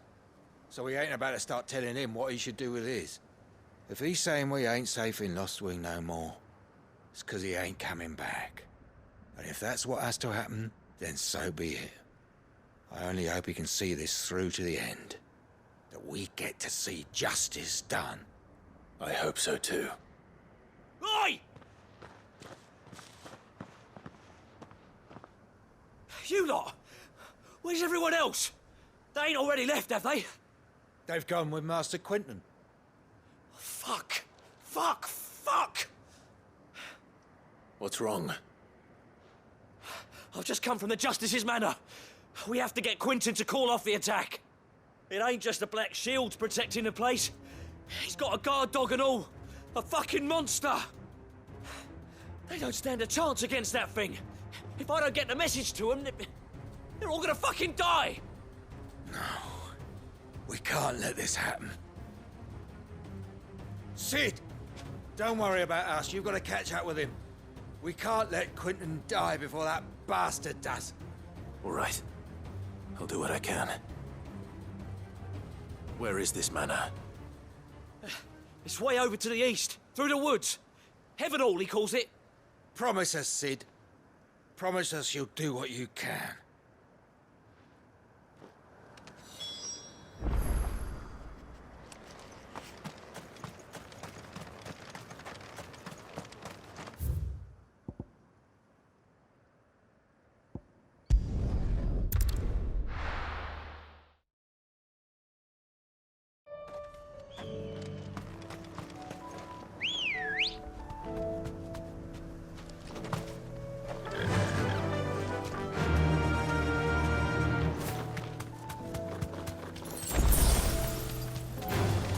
Time to fight.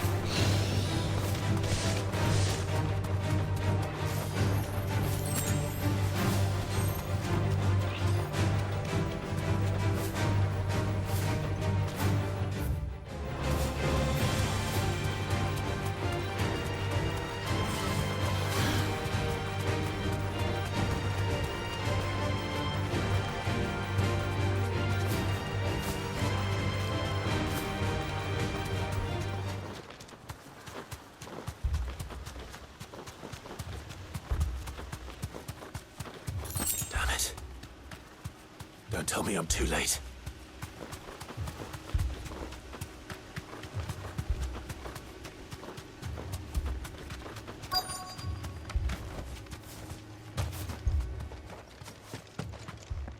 Quentin, are you all right? No. But I am alive. Which is more than I can say for my comrades. They followed me without question all the way here. And they died. For nothing.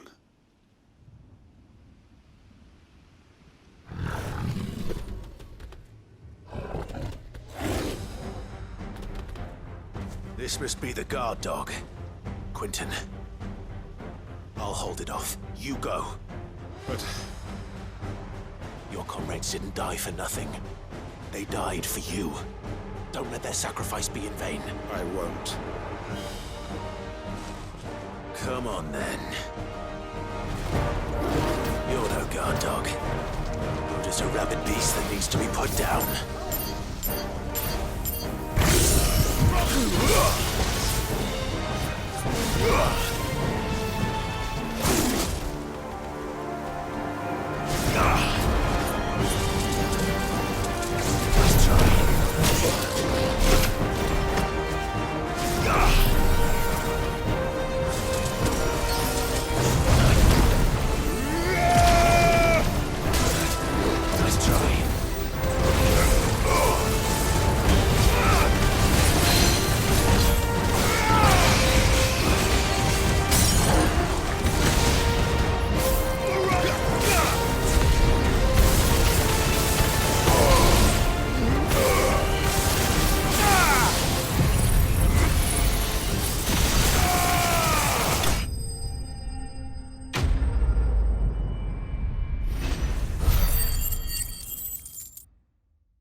If only we'd arrived earlier.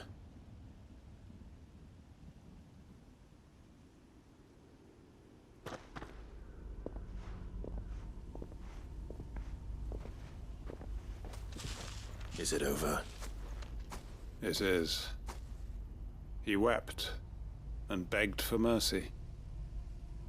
And I cut him from ear to ear, just as I dreamed of doing all these years.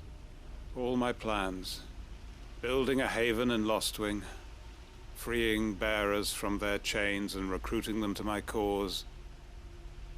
It was all for this. But what is this? Justice? My faithful comrades. All those lives lost, so that I might take another. Quentin. Master Quentin! Oh, thank Grieger you're safe. You're alive. And so are you. I'm so sorry. I tried to warn you about that thing. And I hate to say it, but there's more bad news. It's Lostwing. It's been flooded. What?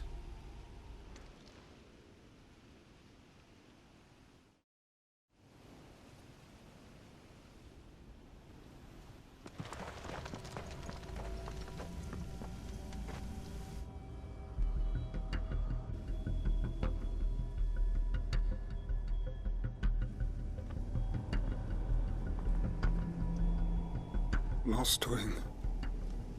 My Lostwing. And look who's here. They must have stolen in after we left, just before the flood struck. What if there are still people in there?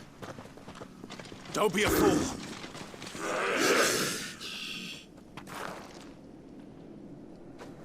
Damn it.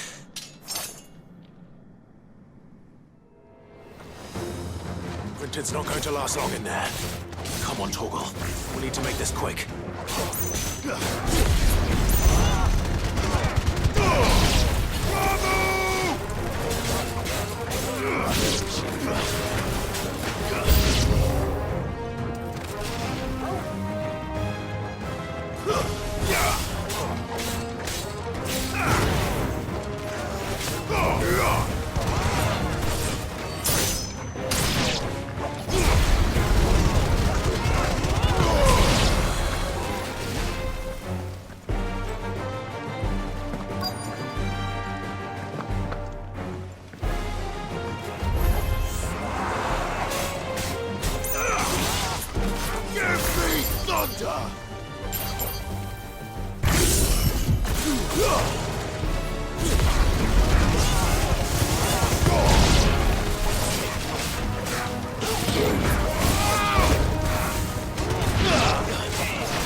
need to get back to Quentin.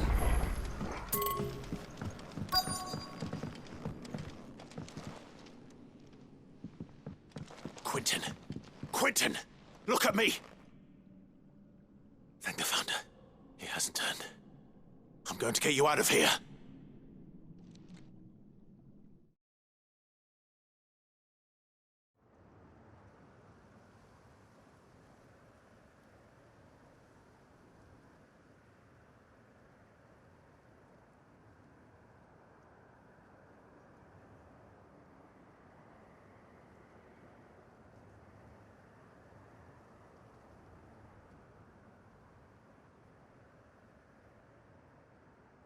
Welcome back to the land of the living.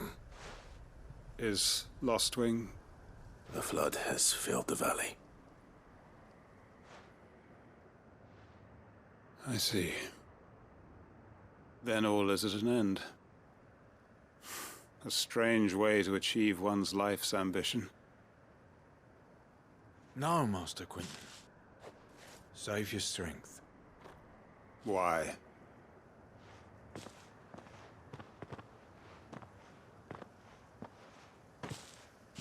All that I strove for is gone. Only emptiness remains. I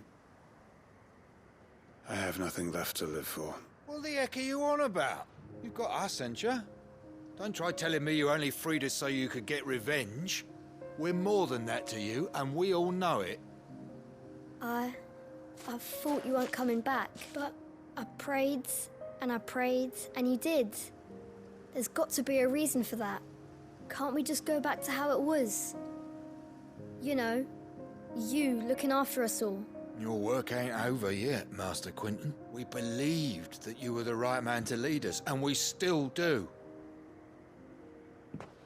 Your village may be lost, but it seems your people aren't, so long as you remain to guide them. But why? After what why would anyone follow me? 'Cause we're family, aren't we? Family? Yeah, and all our comrades who went with you, they felt the same. Lostwing weren't just a village. It was all of us. It was. And as long as we're still here, it is too. We can start again. Build a new Lostwing, right here in the Bales.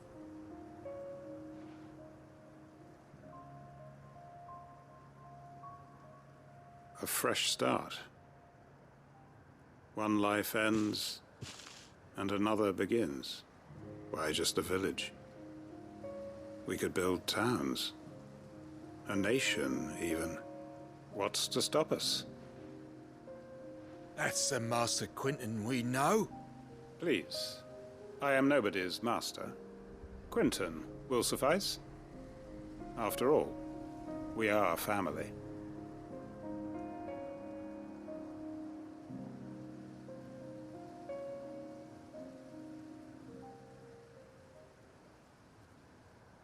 Permit me to withdraw my request.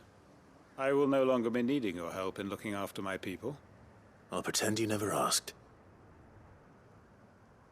But you must be rewarded for your efforts on our behalf. You saved my life twice over. And more besides. A bottle or two of your finest red will suffice. Of course. Nothing but the best. And I have a feeling that this year's vintage will be the finest yet. If you don't mind waiting, that is. I look forward to it.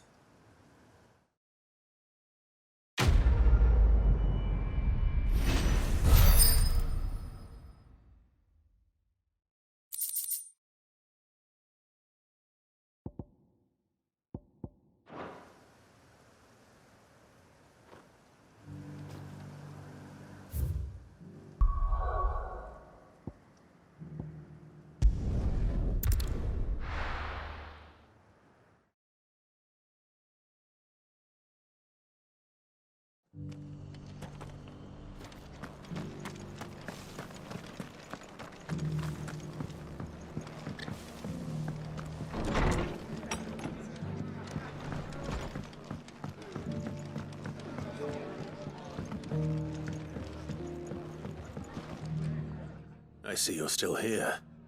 The Rest's location affords a constant flow of traders, and with it, a constant flow of information. Speaking of which, I received word from both my associates. They have resumed their investigations, thanks to you. I only happened to be in the right place at the right time. They both seem to think the realm's prospects rather grim. I am afraid that grim would be putting it lightly. Storm is in crisis, and if we are to free her, we must work quickly. And we must work together. Such is your Lord Uncle's wish. As it is mine.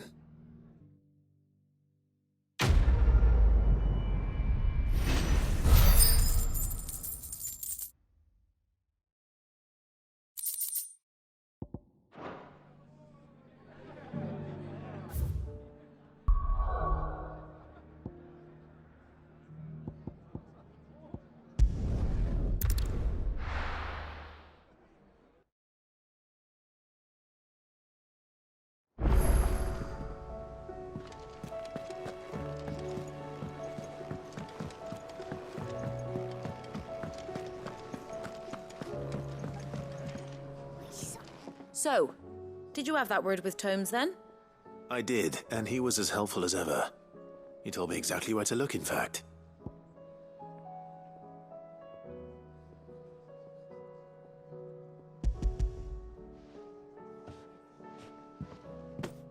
And what precisely will I be cooking up?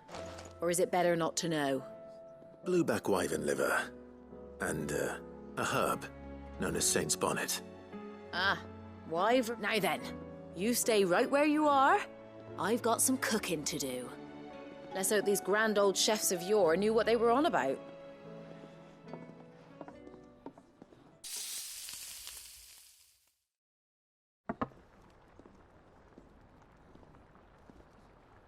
And here we have it.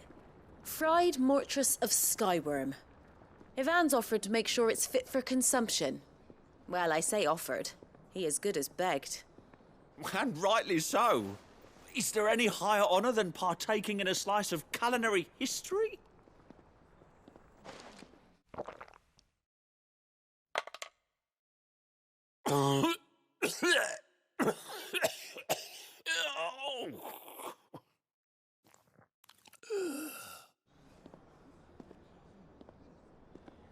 So, not fit for consumption then?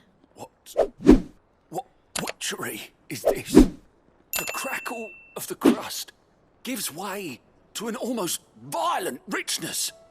Yet, it is the piquant kiss of the Saint's Bonnet that tames this savage dish. It is a tour de force. A force of nature, even. A maelstrom of flavour and sensation. A graceful beast emerging from centuries of slumber. I think he likes it. Well, I can't quite tell with all that nonsense he's talking. But I reckon you might be right.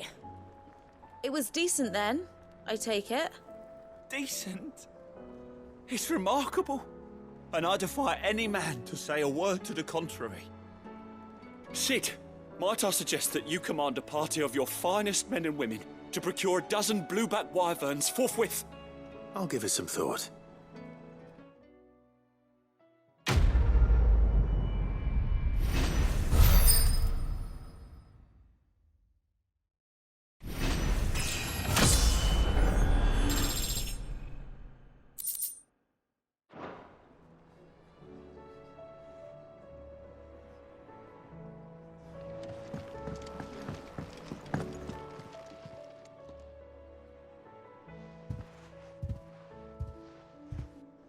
Nothing like a dish of cold vengeance to foul the gut. I'm sorry, Nan. I didn't mean to make things worse. I just thought I had to protect you. Like you've protected me. Aye, well, someone had to. Your parents certainly didn't give a whit for your well-being.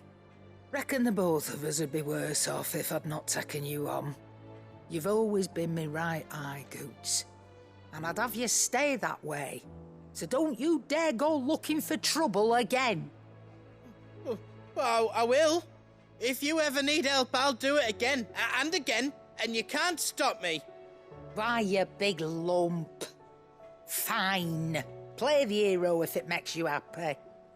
Thanks, Nan. I won't let you down. There's nothing he wouldn't do for you. That's as maybe. But if he's ever to make his own way in life, he'll need to start looking out for himself as well. Till then, he'll need people to watch his back, just like you did in Dalimil. Don't think I didn't appreciate that. Of course. His family. Stop it.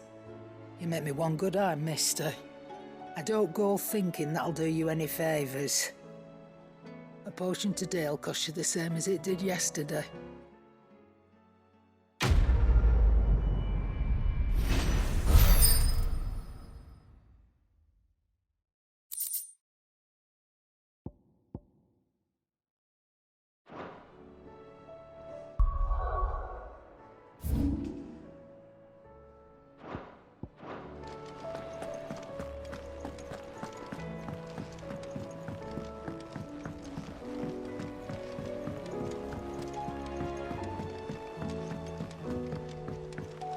Cole said it was an army of Akashic. How are we supposed to do our duty when the hills are crawling with Akashic in the valley?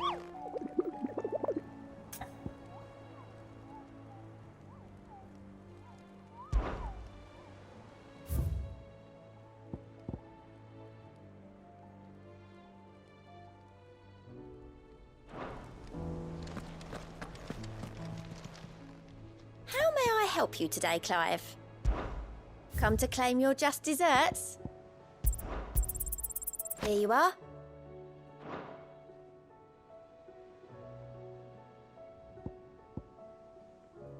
Best of luck out there, Sid.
Bring out your bearers! Let me and my mortar purge them of their sin!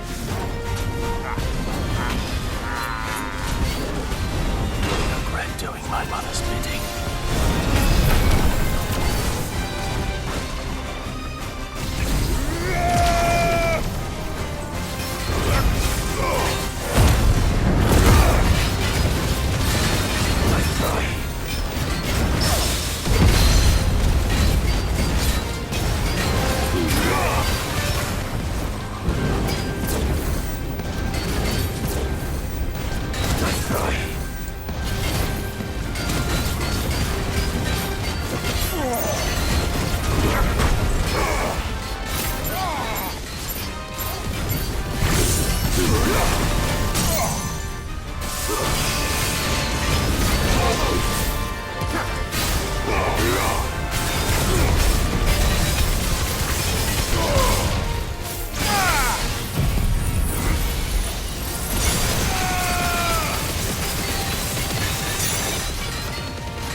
Your work here is done.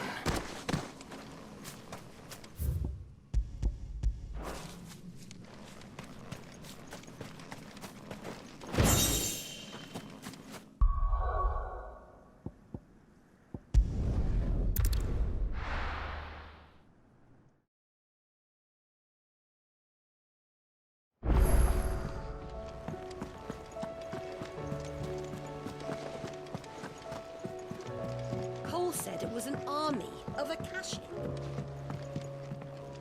How are we supposed to do our duty when the hills are crawling with Akashic and the valleys are full of ether? How indeed.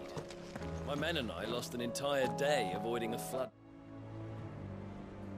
Clive? But if you're here, where the hell is everyone else? Don't tell me. They're all right. But it's a long story.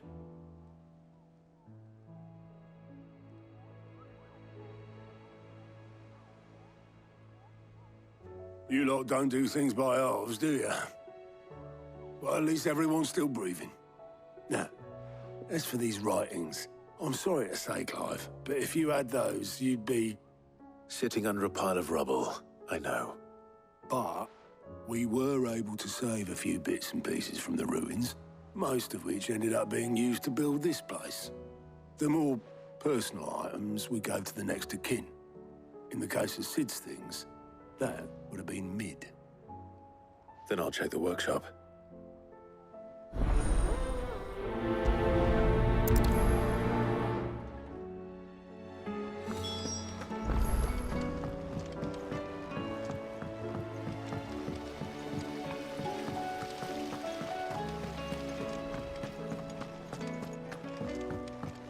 If Amber and the Lazarus are gone, do you think Mid's ship will ever sail?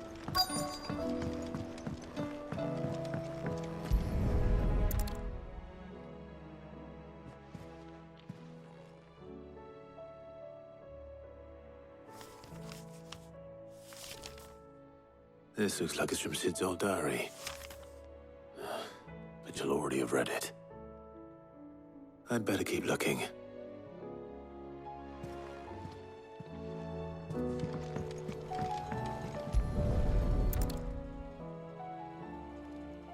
What do we have here? Oh.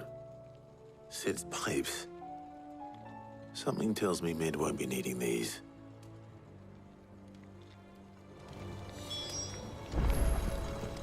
We've had no word from Canva for days. Please tell me Mid is all right. I remember seeing this doll in Sid's cellar. I wonder if it was Mid's.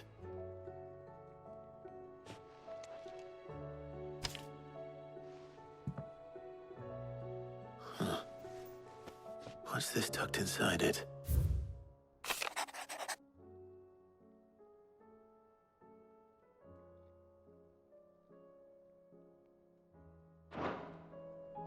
Sid's best invention.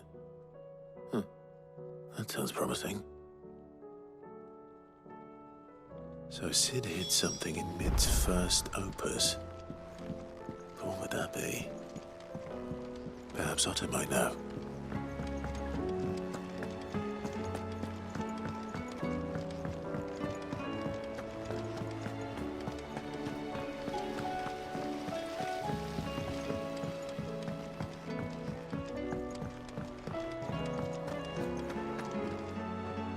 Well, did you find anything? Possibly. You wouldn't happen to know what Mid's first opus was? Opus? That girl's as tone deaf as a banshee. Unless you mean the orchestrion. She couldn't have been more than, what, 11, 12 when she cobbled that thing together? It surprised us all. Not least her dad. You should have seen how proud he was of the little scamp. What's that battered old box have to do with anything? I think Sid may have hidden something inside it. Wouldn't surprise me. Those two and their bloody treasure hunts. Half the things in the hideaway were hidden one time or another. How are we supposed to do our duty when the hills are cruel? Cole said it was an army of Akashi. What will happen?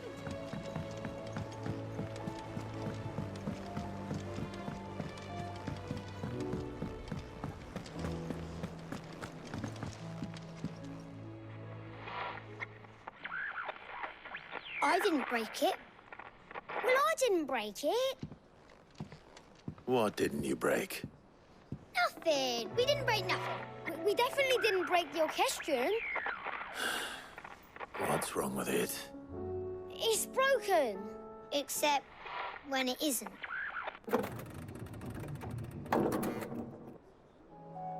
See?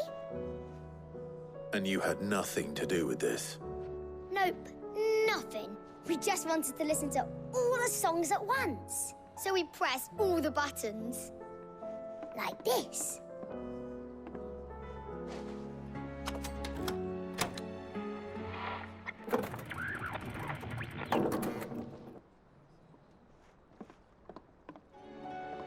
See? All too well. All right, out of the way.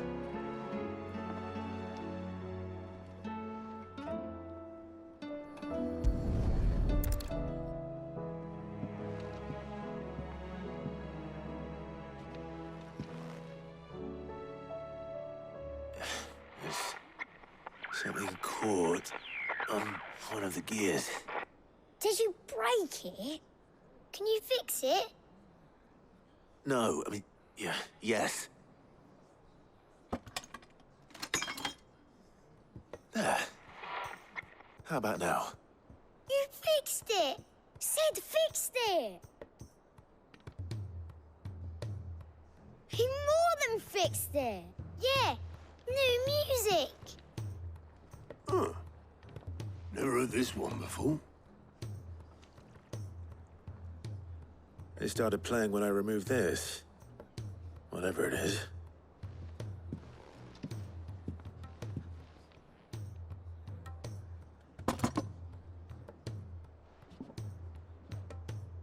Well, don't look at me. I can tell you it's important, though. Sid showed it to me once and said as much. Said it was the stuff dreams were made of. Let's just hope it's the stuff ships are made of as well. Indeed. Let's see if we can make some dreams come true.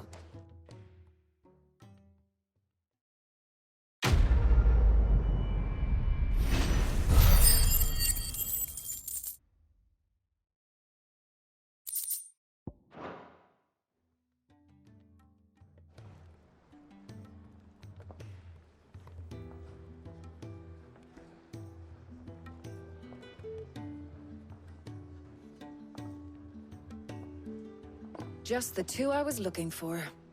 Aye. Lose a patient? Actually, yes. The Crown Prince just left. Dion left? Unless you've another word for stood up and walked off. Yes, left. He did have the decency to leave a message with Obelisk before commandeering one of his dinghies. Should we go after him? No. We're not the Prince's keepers. He's free to do as he sees fit. I'd rather he did so in bed. His wounds are nowhere near healed. Much like yours, I suspect. Otto told me what happened in Canver. What is it with this realm's princes and their aversion to rest? Ask me when I get back. Though I may be some time. Then at least try to stay safe. And if that fails, try to stay alive, eh?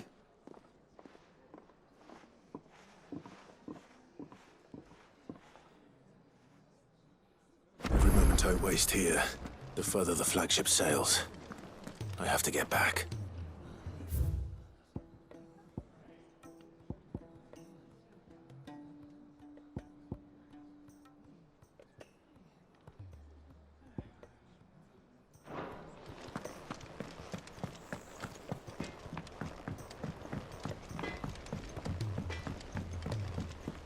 He's a surly soaker. Who cares less?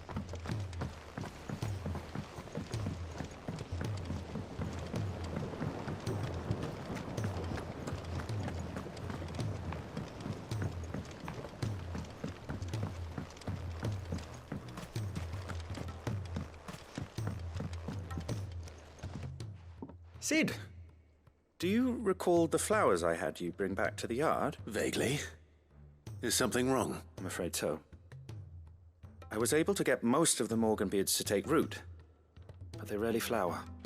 I fear the soil here does not agree with them. However, I believe I have a solution. I can't wait to hear it. I'm going to marry the Morganbeards with Morbles. I know, but hear me out. Morbles are possessed of a highly choleric temperament. The fire which drives them appears to be maintained by an abundance of nutrient-rich ether drawn from their environment. I believe that by grafting a Morble vine to a Morganbeard, the appendage's wealth of vigor-inducing nutrients might well stimulate the flower to bloom. The endeavor, I assure you, is scientifically sound. I simply need a vine to prove the theory. And all you need is a single vine from an ordinary Morble. That is correct. A single vine. As for the Morble, I fear ordinary may not suffice. But, as luck would have it, a most extraordinary specimen is rumored to haunt the swamps of Rosaria. Why, a notice concerning this very creature was only recently posted on the hunt board. How timely. Well, I shan't keep you any longer. I know you have much to do, as do I. Now, where did I put my watering can?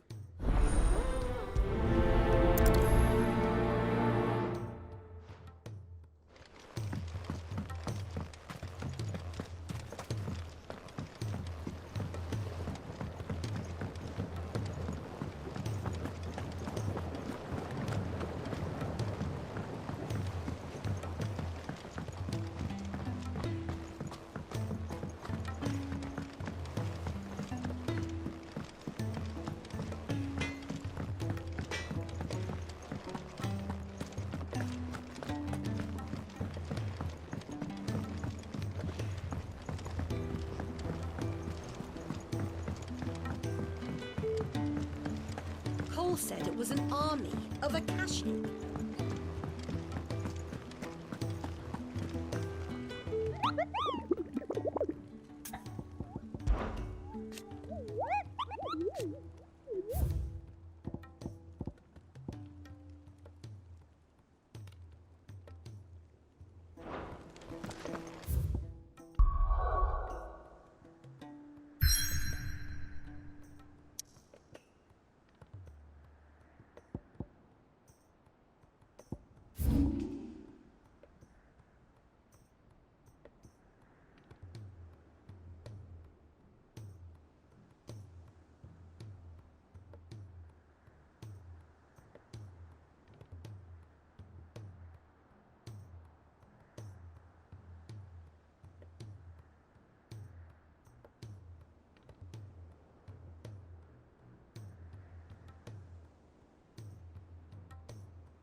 can't keep. Glory to Griga. There you are. And not a moment too soon. What's happened? Taya's busy working herself into an early grave. Since the arrival of her latest patient, she's refused to stop, even for a moment. I've tried offering to see to him in her stead, but she won't hear of it. Clive, she hasn't left the infirmary in days. She's pushing herself too hard. And if she doesn't rest soon, will you talk to her? Order her to her chambers if that's what it takes. Because if she keeps this up, I fear the hideaway will be without its best visitor before too long. I know better than to order Taya to do anything. But I'll speak to her. Oh, thank you.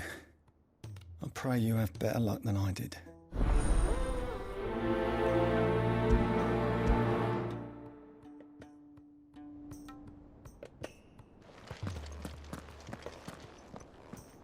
Well, Taya, Rodriguez worried about you.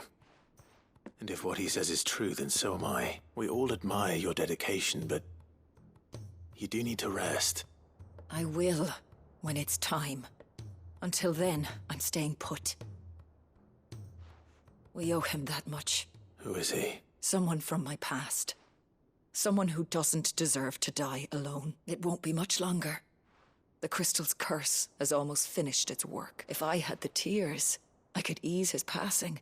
But without them, we've nothing that will touch the agony of those last few hours. How would tears help this man? Not my tears. Tears of mercy. Alicia, it's the only thing strong enough. You wouldn't, Taya. Surely. There must be something we can do for him. Sometimes an easy death is the greatest kindness we can offer. You do well to remember that, Rodrigue. I will. We have all the ingredients we need for Alicia Balwam. It needs to be fresh, though, so we rarely have much to hand. I can make the draft if you can bring me what we're missing. Just tell me what you need. There is a species of venom-weeping spider that lives in the forests of Norvent, near Lorbert's Pass. Bring me one of their eyes.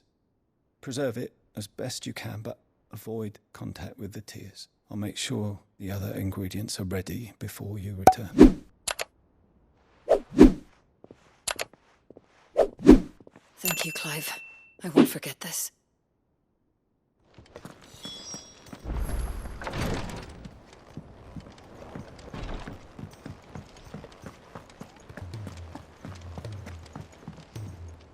All right, Clive. Blackthorn told me you helped him out again. Tough for that. Speaking of which, I'm actually a bit... worried about him. And you want my advice? Afraid so. It's a bit of a funny one, this, but I saved this posh knob while I was out on a mission, and he gave me this flashy ring to say thank you. So, obviously, I show it to Blackthorn, thinking he'll be impressed, only for him to go white as a sheet and quiet as a curl instead. Try as I might, I can't for the life of me work out what could have got him upset like that. And seeing as how Blackthorn opens up when you're around, I thought maybe... I'd speak to him again. Well, I suppose there's no point leaving him to stew. Cheers, Clive. I'll be sure to pay him a visit as soon as I have a moment. All right, I'll meet you by the forge then. You come along when you're ready.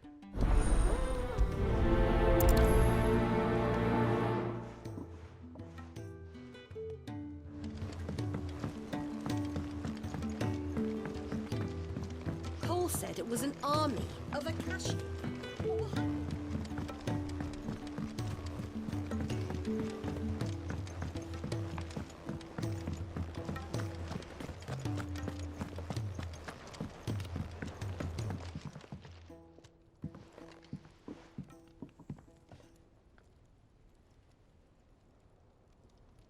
Bloody hell, Clive. Not this again. Oh, ain't you got better things to do with your time? That remains to be seen. August tells me he showed you a ring, and that the sight of it clearly upset you. Would you mind telling us why? Come on, mate. Bottling it up ain't gonna help no one. If it weren't the ring, and it was something I said, then I'm sorry. It was the ring, right? It brought back some unhappy memories, that's all. Memories better left forgotten. Memories of what? There are things we'd all rather leave behind, Blackthorn. But sometimes it helps to talk about them. And sometimes it doesn't. Is that so hard to understand? Don't be like that. Fine. If it'll get you off my back. That ring you flashed was the work of Zoltan. We apprenticed together. Back in the day. You've never mentioned him before. Why would I? Ain't seen him in decades, and the last time I did, we almost came to blows. The ring brought it all back. I could tell it was one of his the moment I saw it. Vast has improved, though. More than I thought possible. That thing's a work of art. So it was a nice ring. Worth a few gil, maybe. What's it matter to you?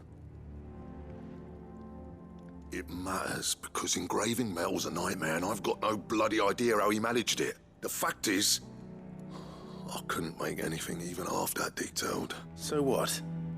You're an armorer, not a jeweler.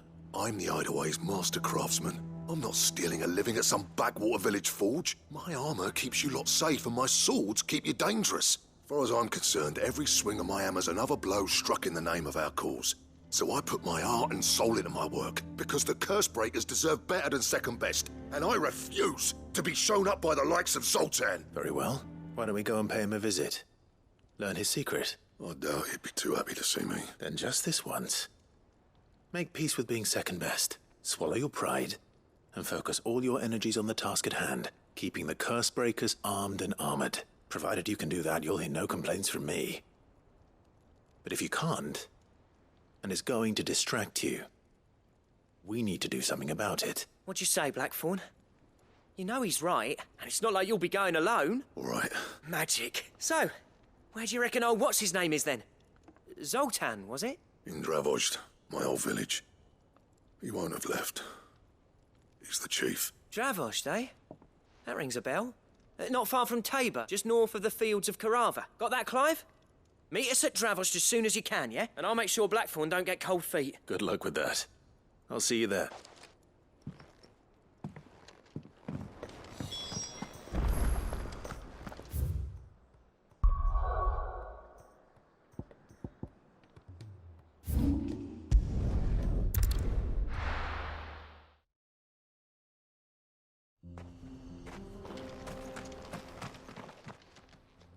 Kicked out already? No. This charmer ain't letting anyone through. Why are the gates closed? Chief's orders. No one's allowed in without his say-so. Not that I'd have let you in anyway. You look like trouble. I suggest you go home. That's what I'm trying to do, you little prick. Ain't changed a bit, have you, Snotty? No. It isn't. Blackthorn. Long time no see, eh? What the hell are you doing here? Well, it was meant to be a surprise, but since you asked so nicely, I'm here to see Zoltan, you fucking numbskull. Now let us through. All right, just don't go starting anything with the chief. Yeah, I promise I won't throw the first punch. That good enough for you?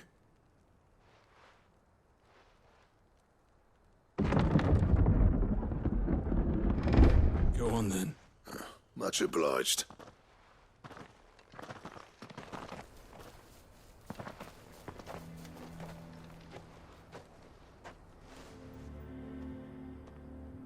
So this is Dravozd. Not much going on, is there? It's a smithing town. When I was a lad, you'd have to shout to be heard over the sound of hammer on anvil. Clive, you're good with people. You speak to Zoltan. Hey, you ain't backing out now, are you? There's a river of bad blood between me and the chief. But if someone can build me a bridge, then I'll cross it. All right. I'll see what I can do. I appreciate it. It'll be near the forge on the hill. It was our master's. He'd have inherited it when I left. The forge on the hill? Good luck. You'll be needing it.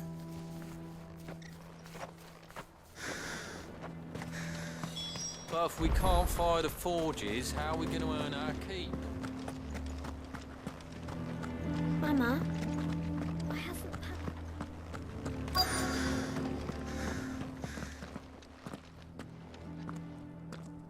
Hotter! Hotter, damn it! Those miserable flames wouldn't melt butter, let alone iron. Pardon the intrusion. I'm looking for the chief. That'd be me. It's a pleasure to meet you. I'll bet it is. Keep the gates closed, I tell him. Well done, Snotty. You're not welcome here. Get out. Before things turn nasty. Blackthorn's here. What did you say? He's traveled a long way to see you. Yes, has he? He's waiting. Down by the gates. Then I suggest you take him with you when you leave. Didn't you apprentice together? So what if we did? Fuck! We're getting nowhere. These bearers' flames are next to bloody useless. We're never going to be able to fire up the forges unless we can find some new crystals. I'm a busy man, as you can see, so do me a favor and piss off. Oh, and if you're struggling to find your way out, ask Blackthorn. That prick knows exactly where the exit is. He's not wanted here. And neither are you. All right. I'm going.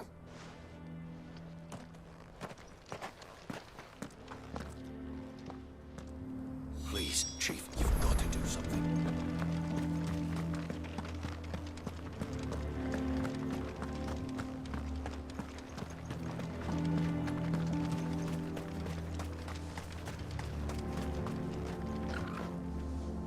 Let me guess. Zoltan told you to piss off. As a personal favor to him, yes.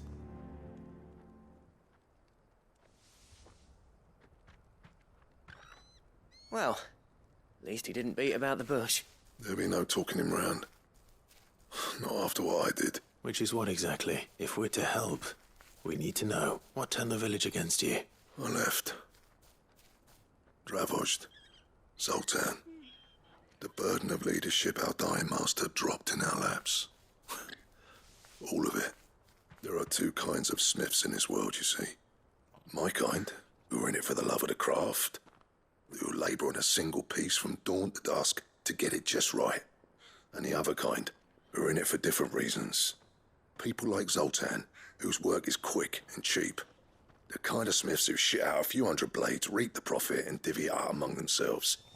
There wasn't a single day we weren't at each other's throats.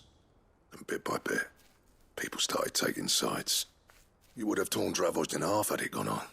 So, I left. You didn't have to do that. Zoltan's a better chief than I would have been. His way of doing things kept food on people's tables. Dravozd prospered without me and my lofty ideals getting in the road. Until the crystals run out at any rate. Without magic to fire the furnaces, this place is as good as dead. It depends on how you look at it, though. There's got to be other ways of making fire. We manage it in the Deadlands. Thanks to Sid's ingenuity, yeah. He saw all of this coming. Knew crystals were the problem, not the solution. And spent years coming up with ways of doing without. You know what I mean, though, right? Where there's a will, there's a way. What I'm trying to say is that it's not your fault. You couldn't have predicted this.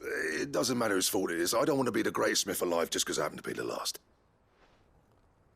Clive, Dravozd won't last long without its furnaces, so... Do you think it's time we shared Sid's bellows with the world? The way I see it. It's your decision to make. Hold on, Blackthorn. Sid made those things for us. They give us an edge over the rest, and you'd be throwing it away. All right. Do it. This place was your home. I won't abandon it to its fate. Sid's creations were never meant to be hoarded. It was only ever a matter of time before we shared them. Let this be another step on the road to freeing Valisthea from the prison of the Crystal's blessing. Dravozd will show the world that it's possible. Wouldn't you agree, August? When you put it that way, of course. It's like hearing Sid speak from beyond the grave. Thank you, Clive. Shall I go and fetch the plans, then? I know I'm off by heart. I'll be needing some help, though. Building a furnace isn't exactly a one-man job. Do us a favour and round up anyone strong enough to lug a brick or two, would you, August? All right, then. And I've got a job for you too, Clive. Finding me some salamander skin. I need leather for the bellows and nothing else will withstand the heat. Luckily for us, salamanders feed out in the fields of Karava. Time for a spot of hunting, then.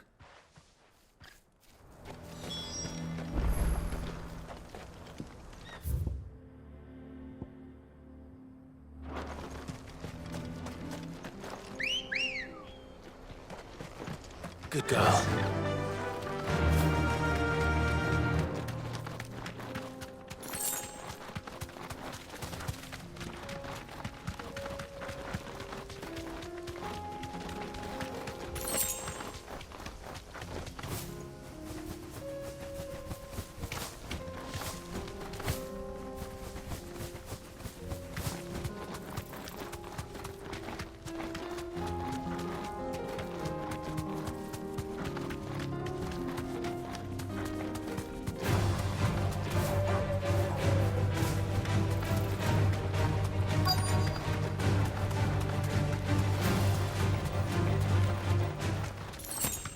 Let's make this quick, shall we?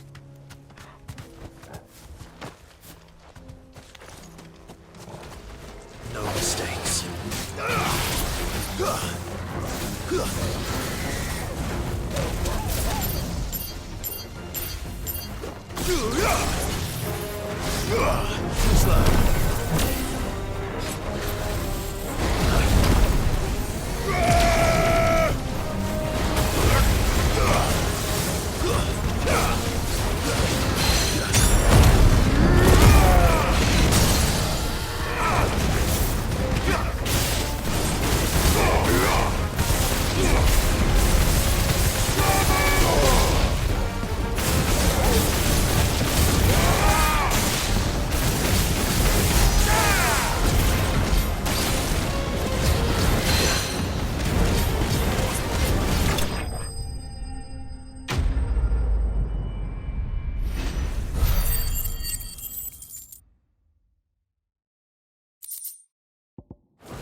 I dare say that will be enough for a decent...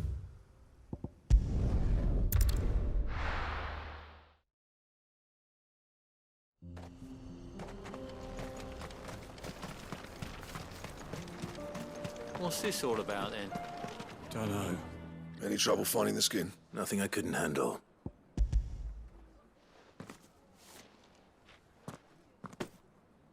There should be plenty.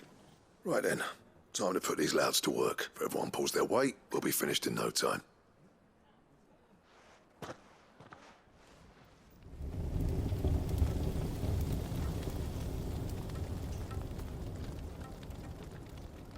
Well, I'll be damned.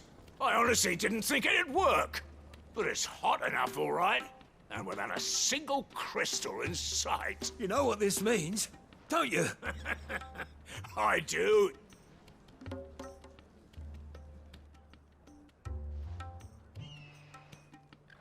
Sorry about earlier.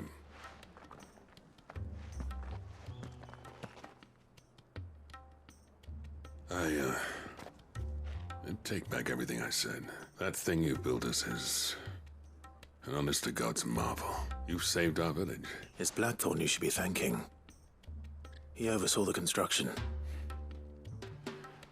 Give this to him, would you? What is it? Pit coal cinders. After he left, I spent years trying to eke the most out of our forges. That there was my answer. Chuck it in the fire, and your forge will burn hotter for longer, which will do wonders for your steel. Our secret for yours. Only fair. I've always envied Blackthorn. Since the day I became chief, I spent every spare moment trying to match up to the bastard. No amount of sleepless nights at the Anvil will ever bridge that gap, though. He's a genius. Plain and simple. The man Dravosht needed. But he took all his talent and left. Gifted and free. Is it any wonder I hate his guts? The cinders would mean more coming from you. I need to forgive him first. And that's not gonna happen.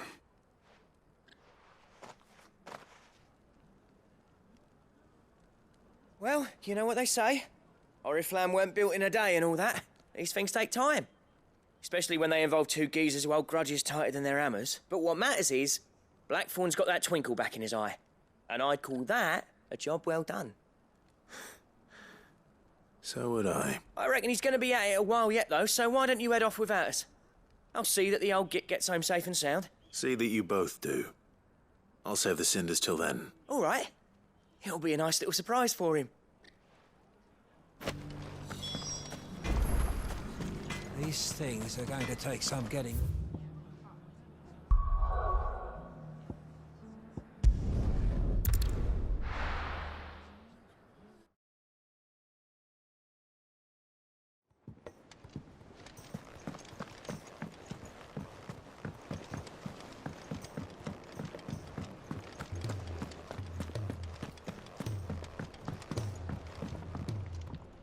Gentlemen, I see you both made it home in one piece. Yeah, well, we didn't want to outstay our welcome. The whole village turned out for a go on the bellows after you left.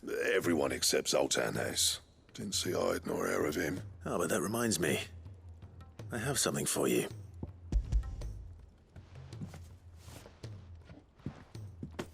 Pick old Cinder. How'd you come by this?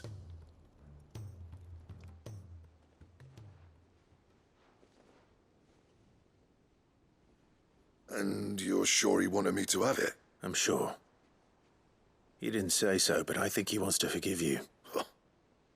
Imagine that. Yeah. You know I could never leave this place, don't you?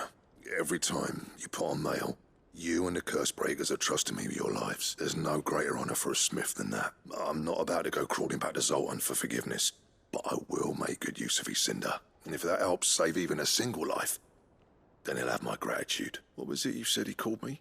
Huh? A genius? And he spent sleepless night trying to copy me, did he? Sounds like I better get to work. I've got a reputation to uphold. It's good to see you back on form, Blackthorn. I don't know how you pair put up with me sometimes, but I'm grateful all the same. Now, where was I? Oh yeah, about to put Zoltan back in his place.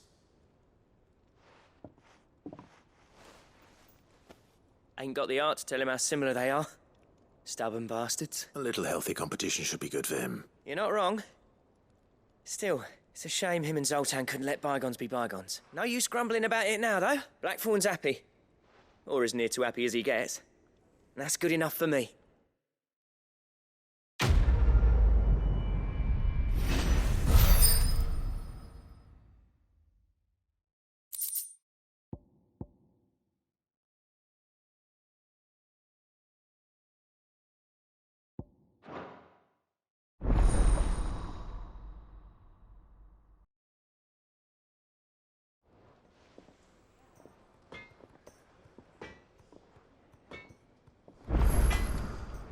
So what do I owe the honor?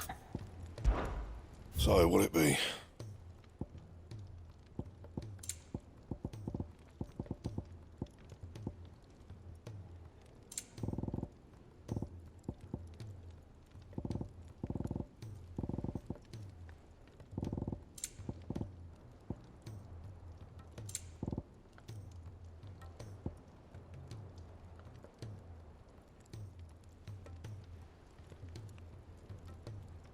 Anything else?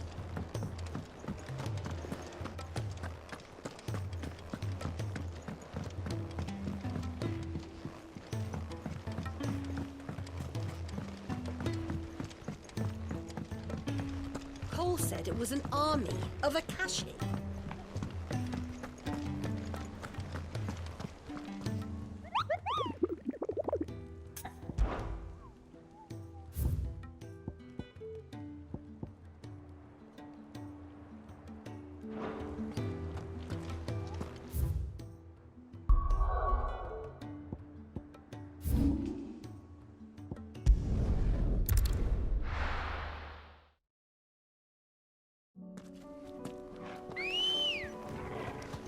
Come on.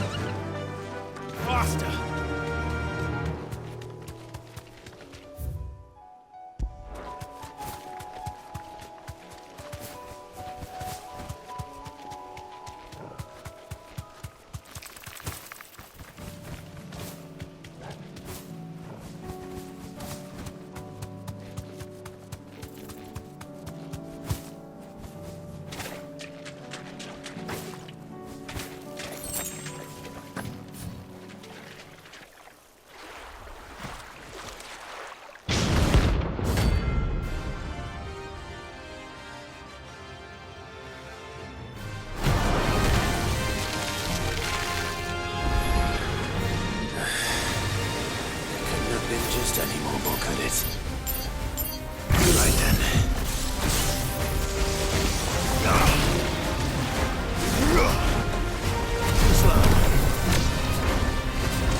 That was definitely anything but ordinary. Now, let's get this vine back to the yard.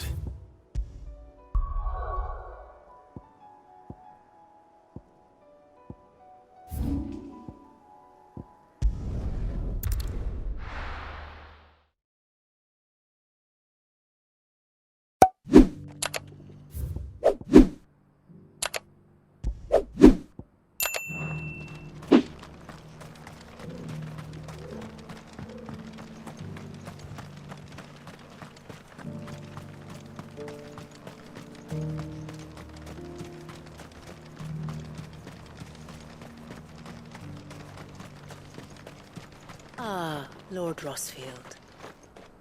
I'm afraid I cannot stay to talk. I must leave to collect the reports.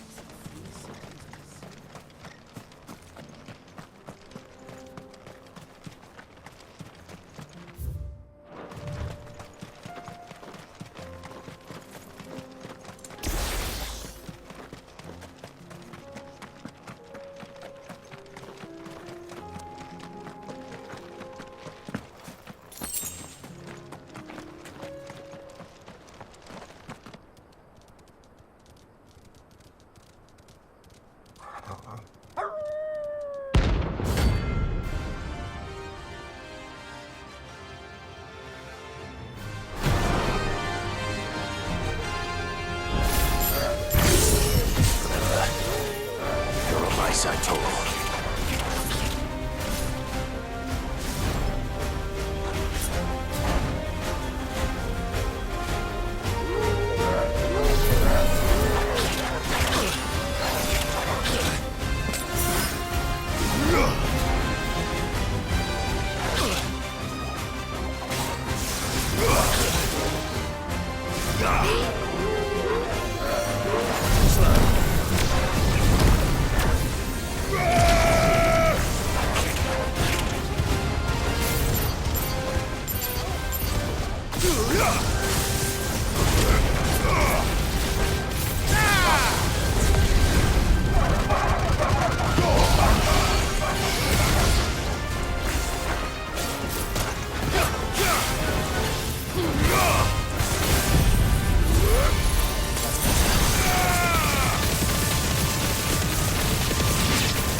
Shouldn't have messed with the leader of the pack, eh, boy?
Rodriguez could have mentioned his spiders would be the size of curls.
Cole said it was an army of Akashi.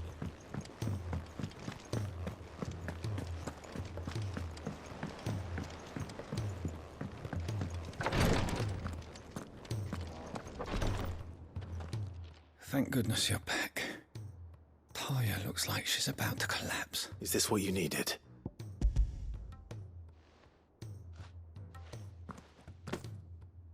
Yes, it is. Thank you, Clive. I'm loath to give a patient Alicia, but Taya's right. Sometimes it's all we can do. A single dose dulls even the most agonizing pain, and all other sensation with it. It may be a gentle way to die, but it is death nonetheless. I wish there was another way.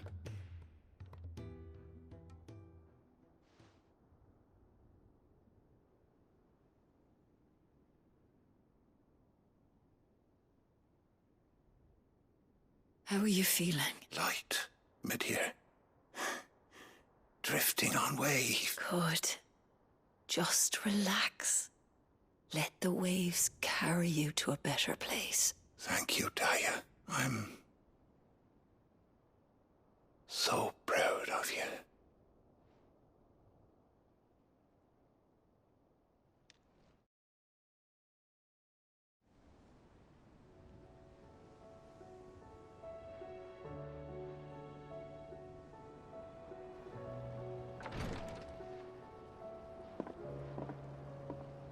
He's gone. Thank you, Rodrigue. And you, Clive? I'll see that he's properly laid to rest.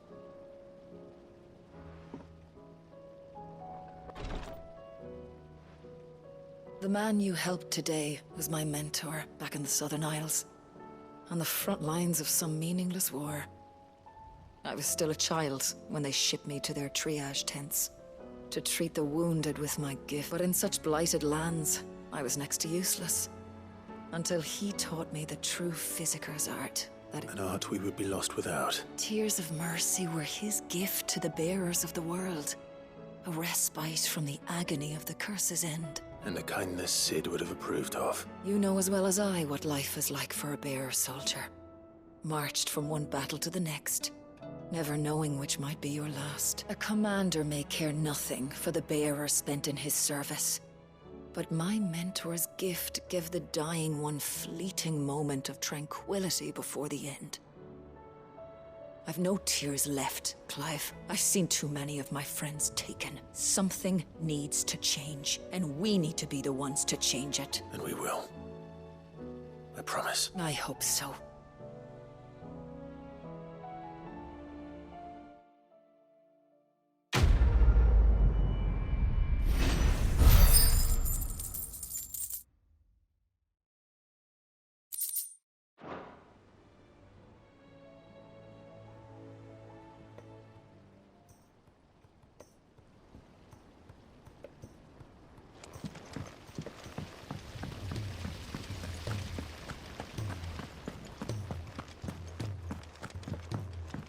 If Amber and the Lazarus are gone. Miss Shirley, how can we learn to... Sid! Heard you were in Canva fetching young men.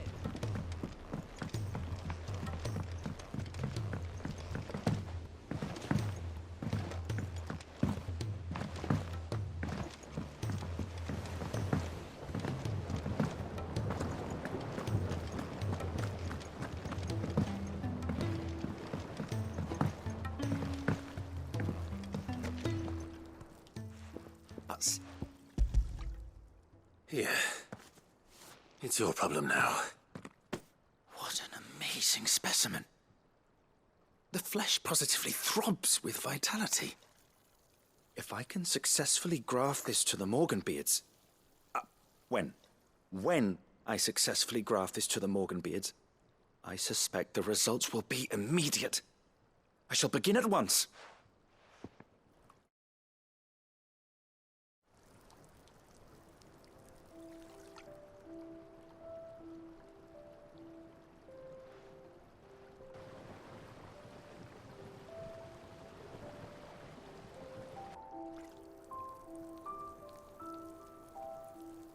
It is just as I hoped. Witness how the Morganbeards have taken to the blighted soil.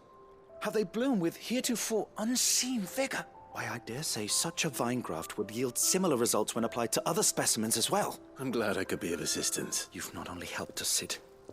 You've saved us. Do you recall the extract with which I provided you before? I took a moment to distill some more, but this time with the petals from the invigorated Morganbeards. And would you believe? Its potency has nearly doubled. You must accept this vial as thanks for your assistance. The rest, I shall give to Taya.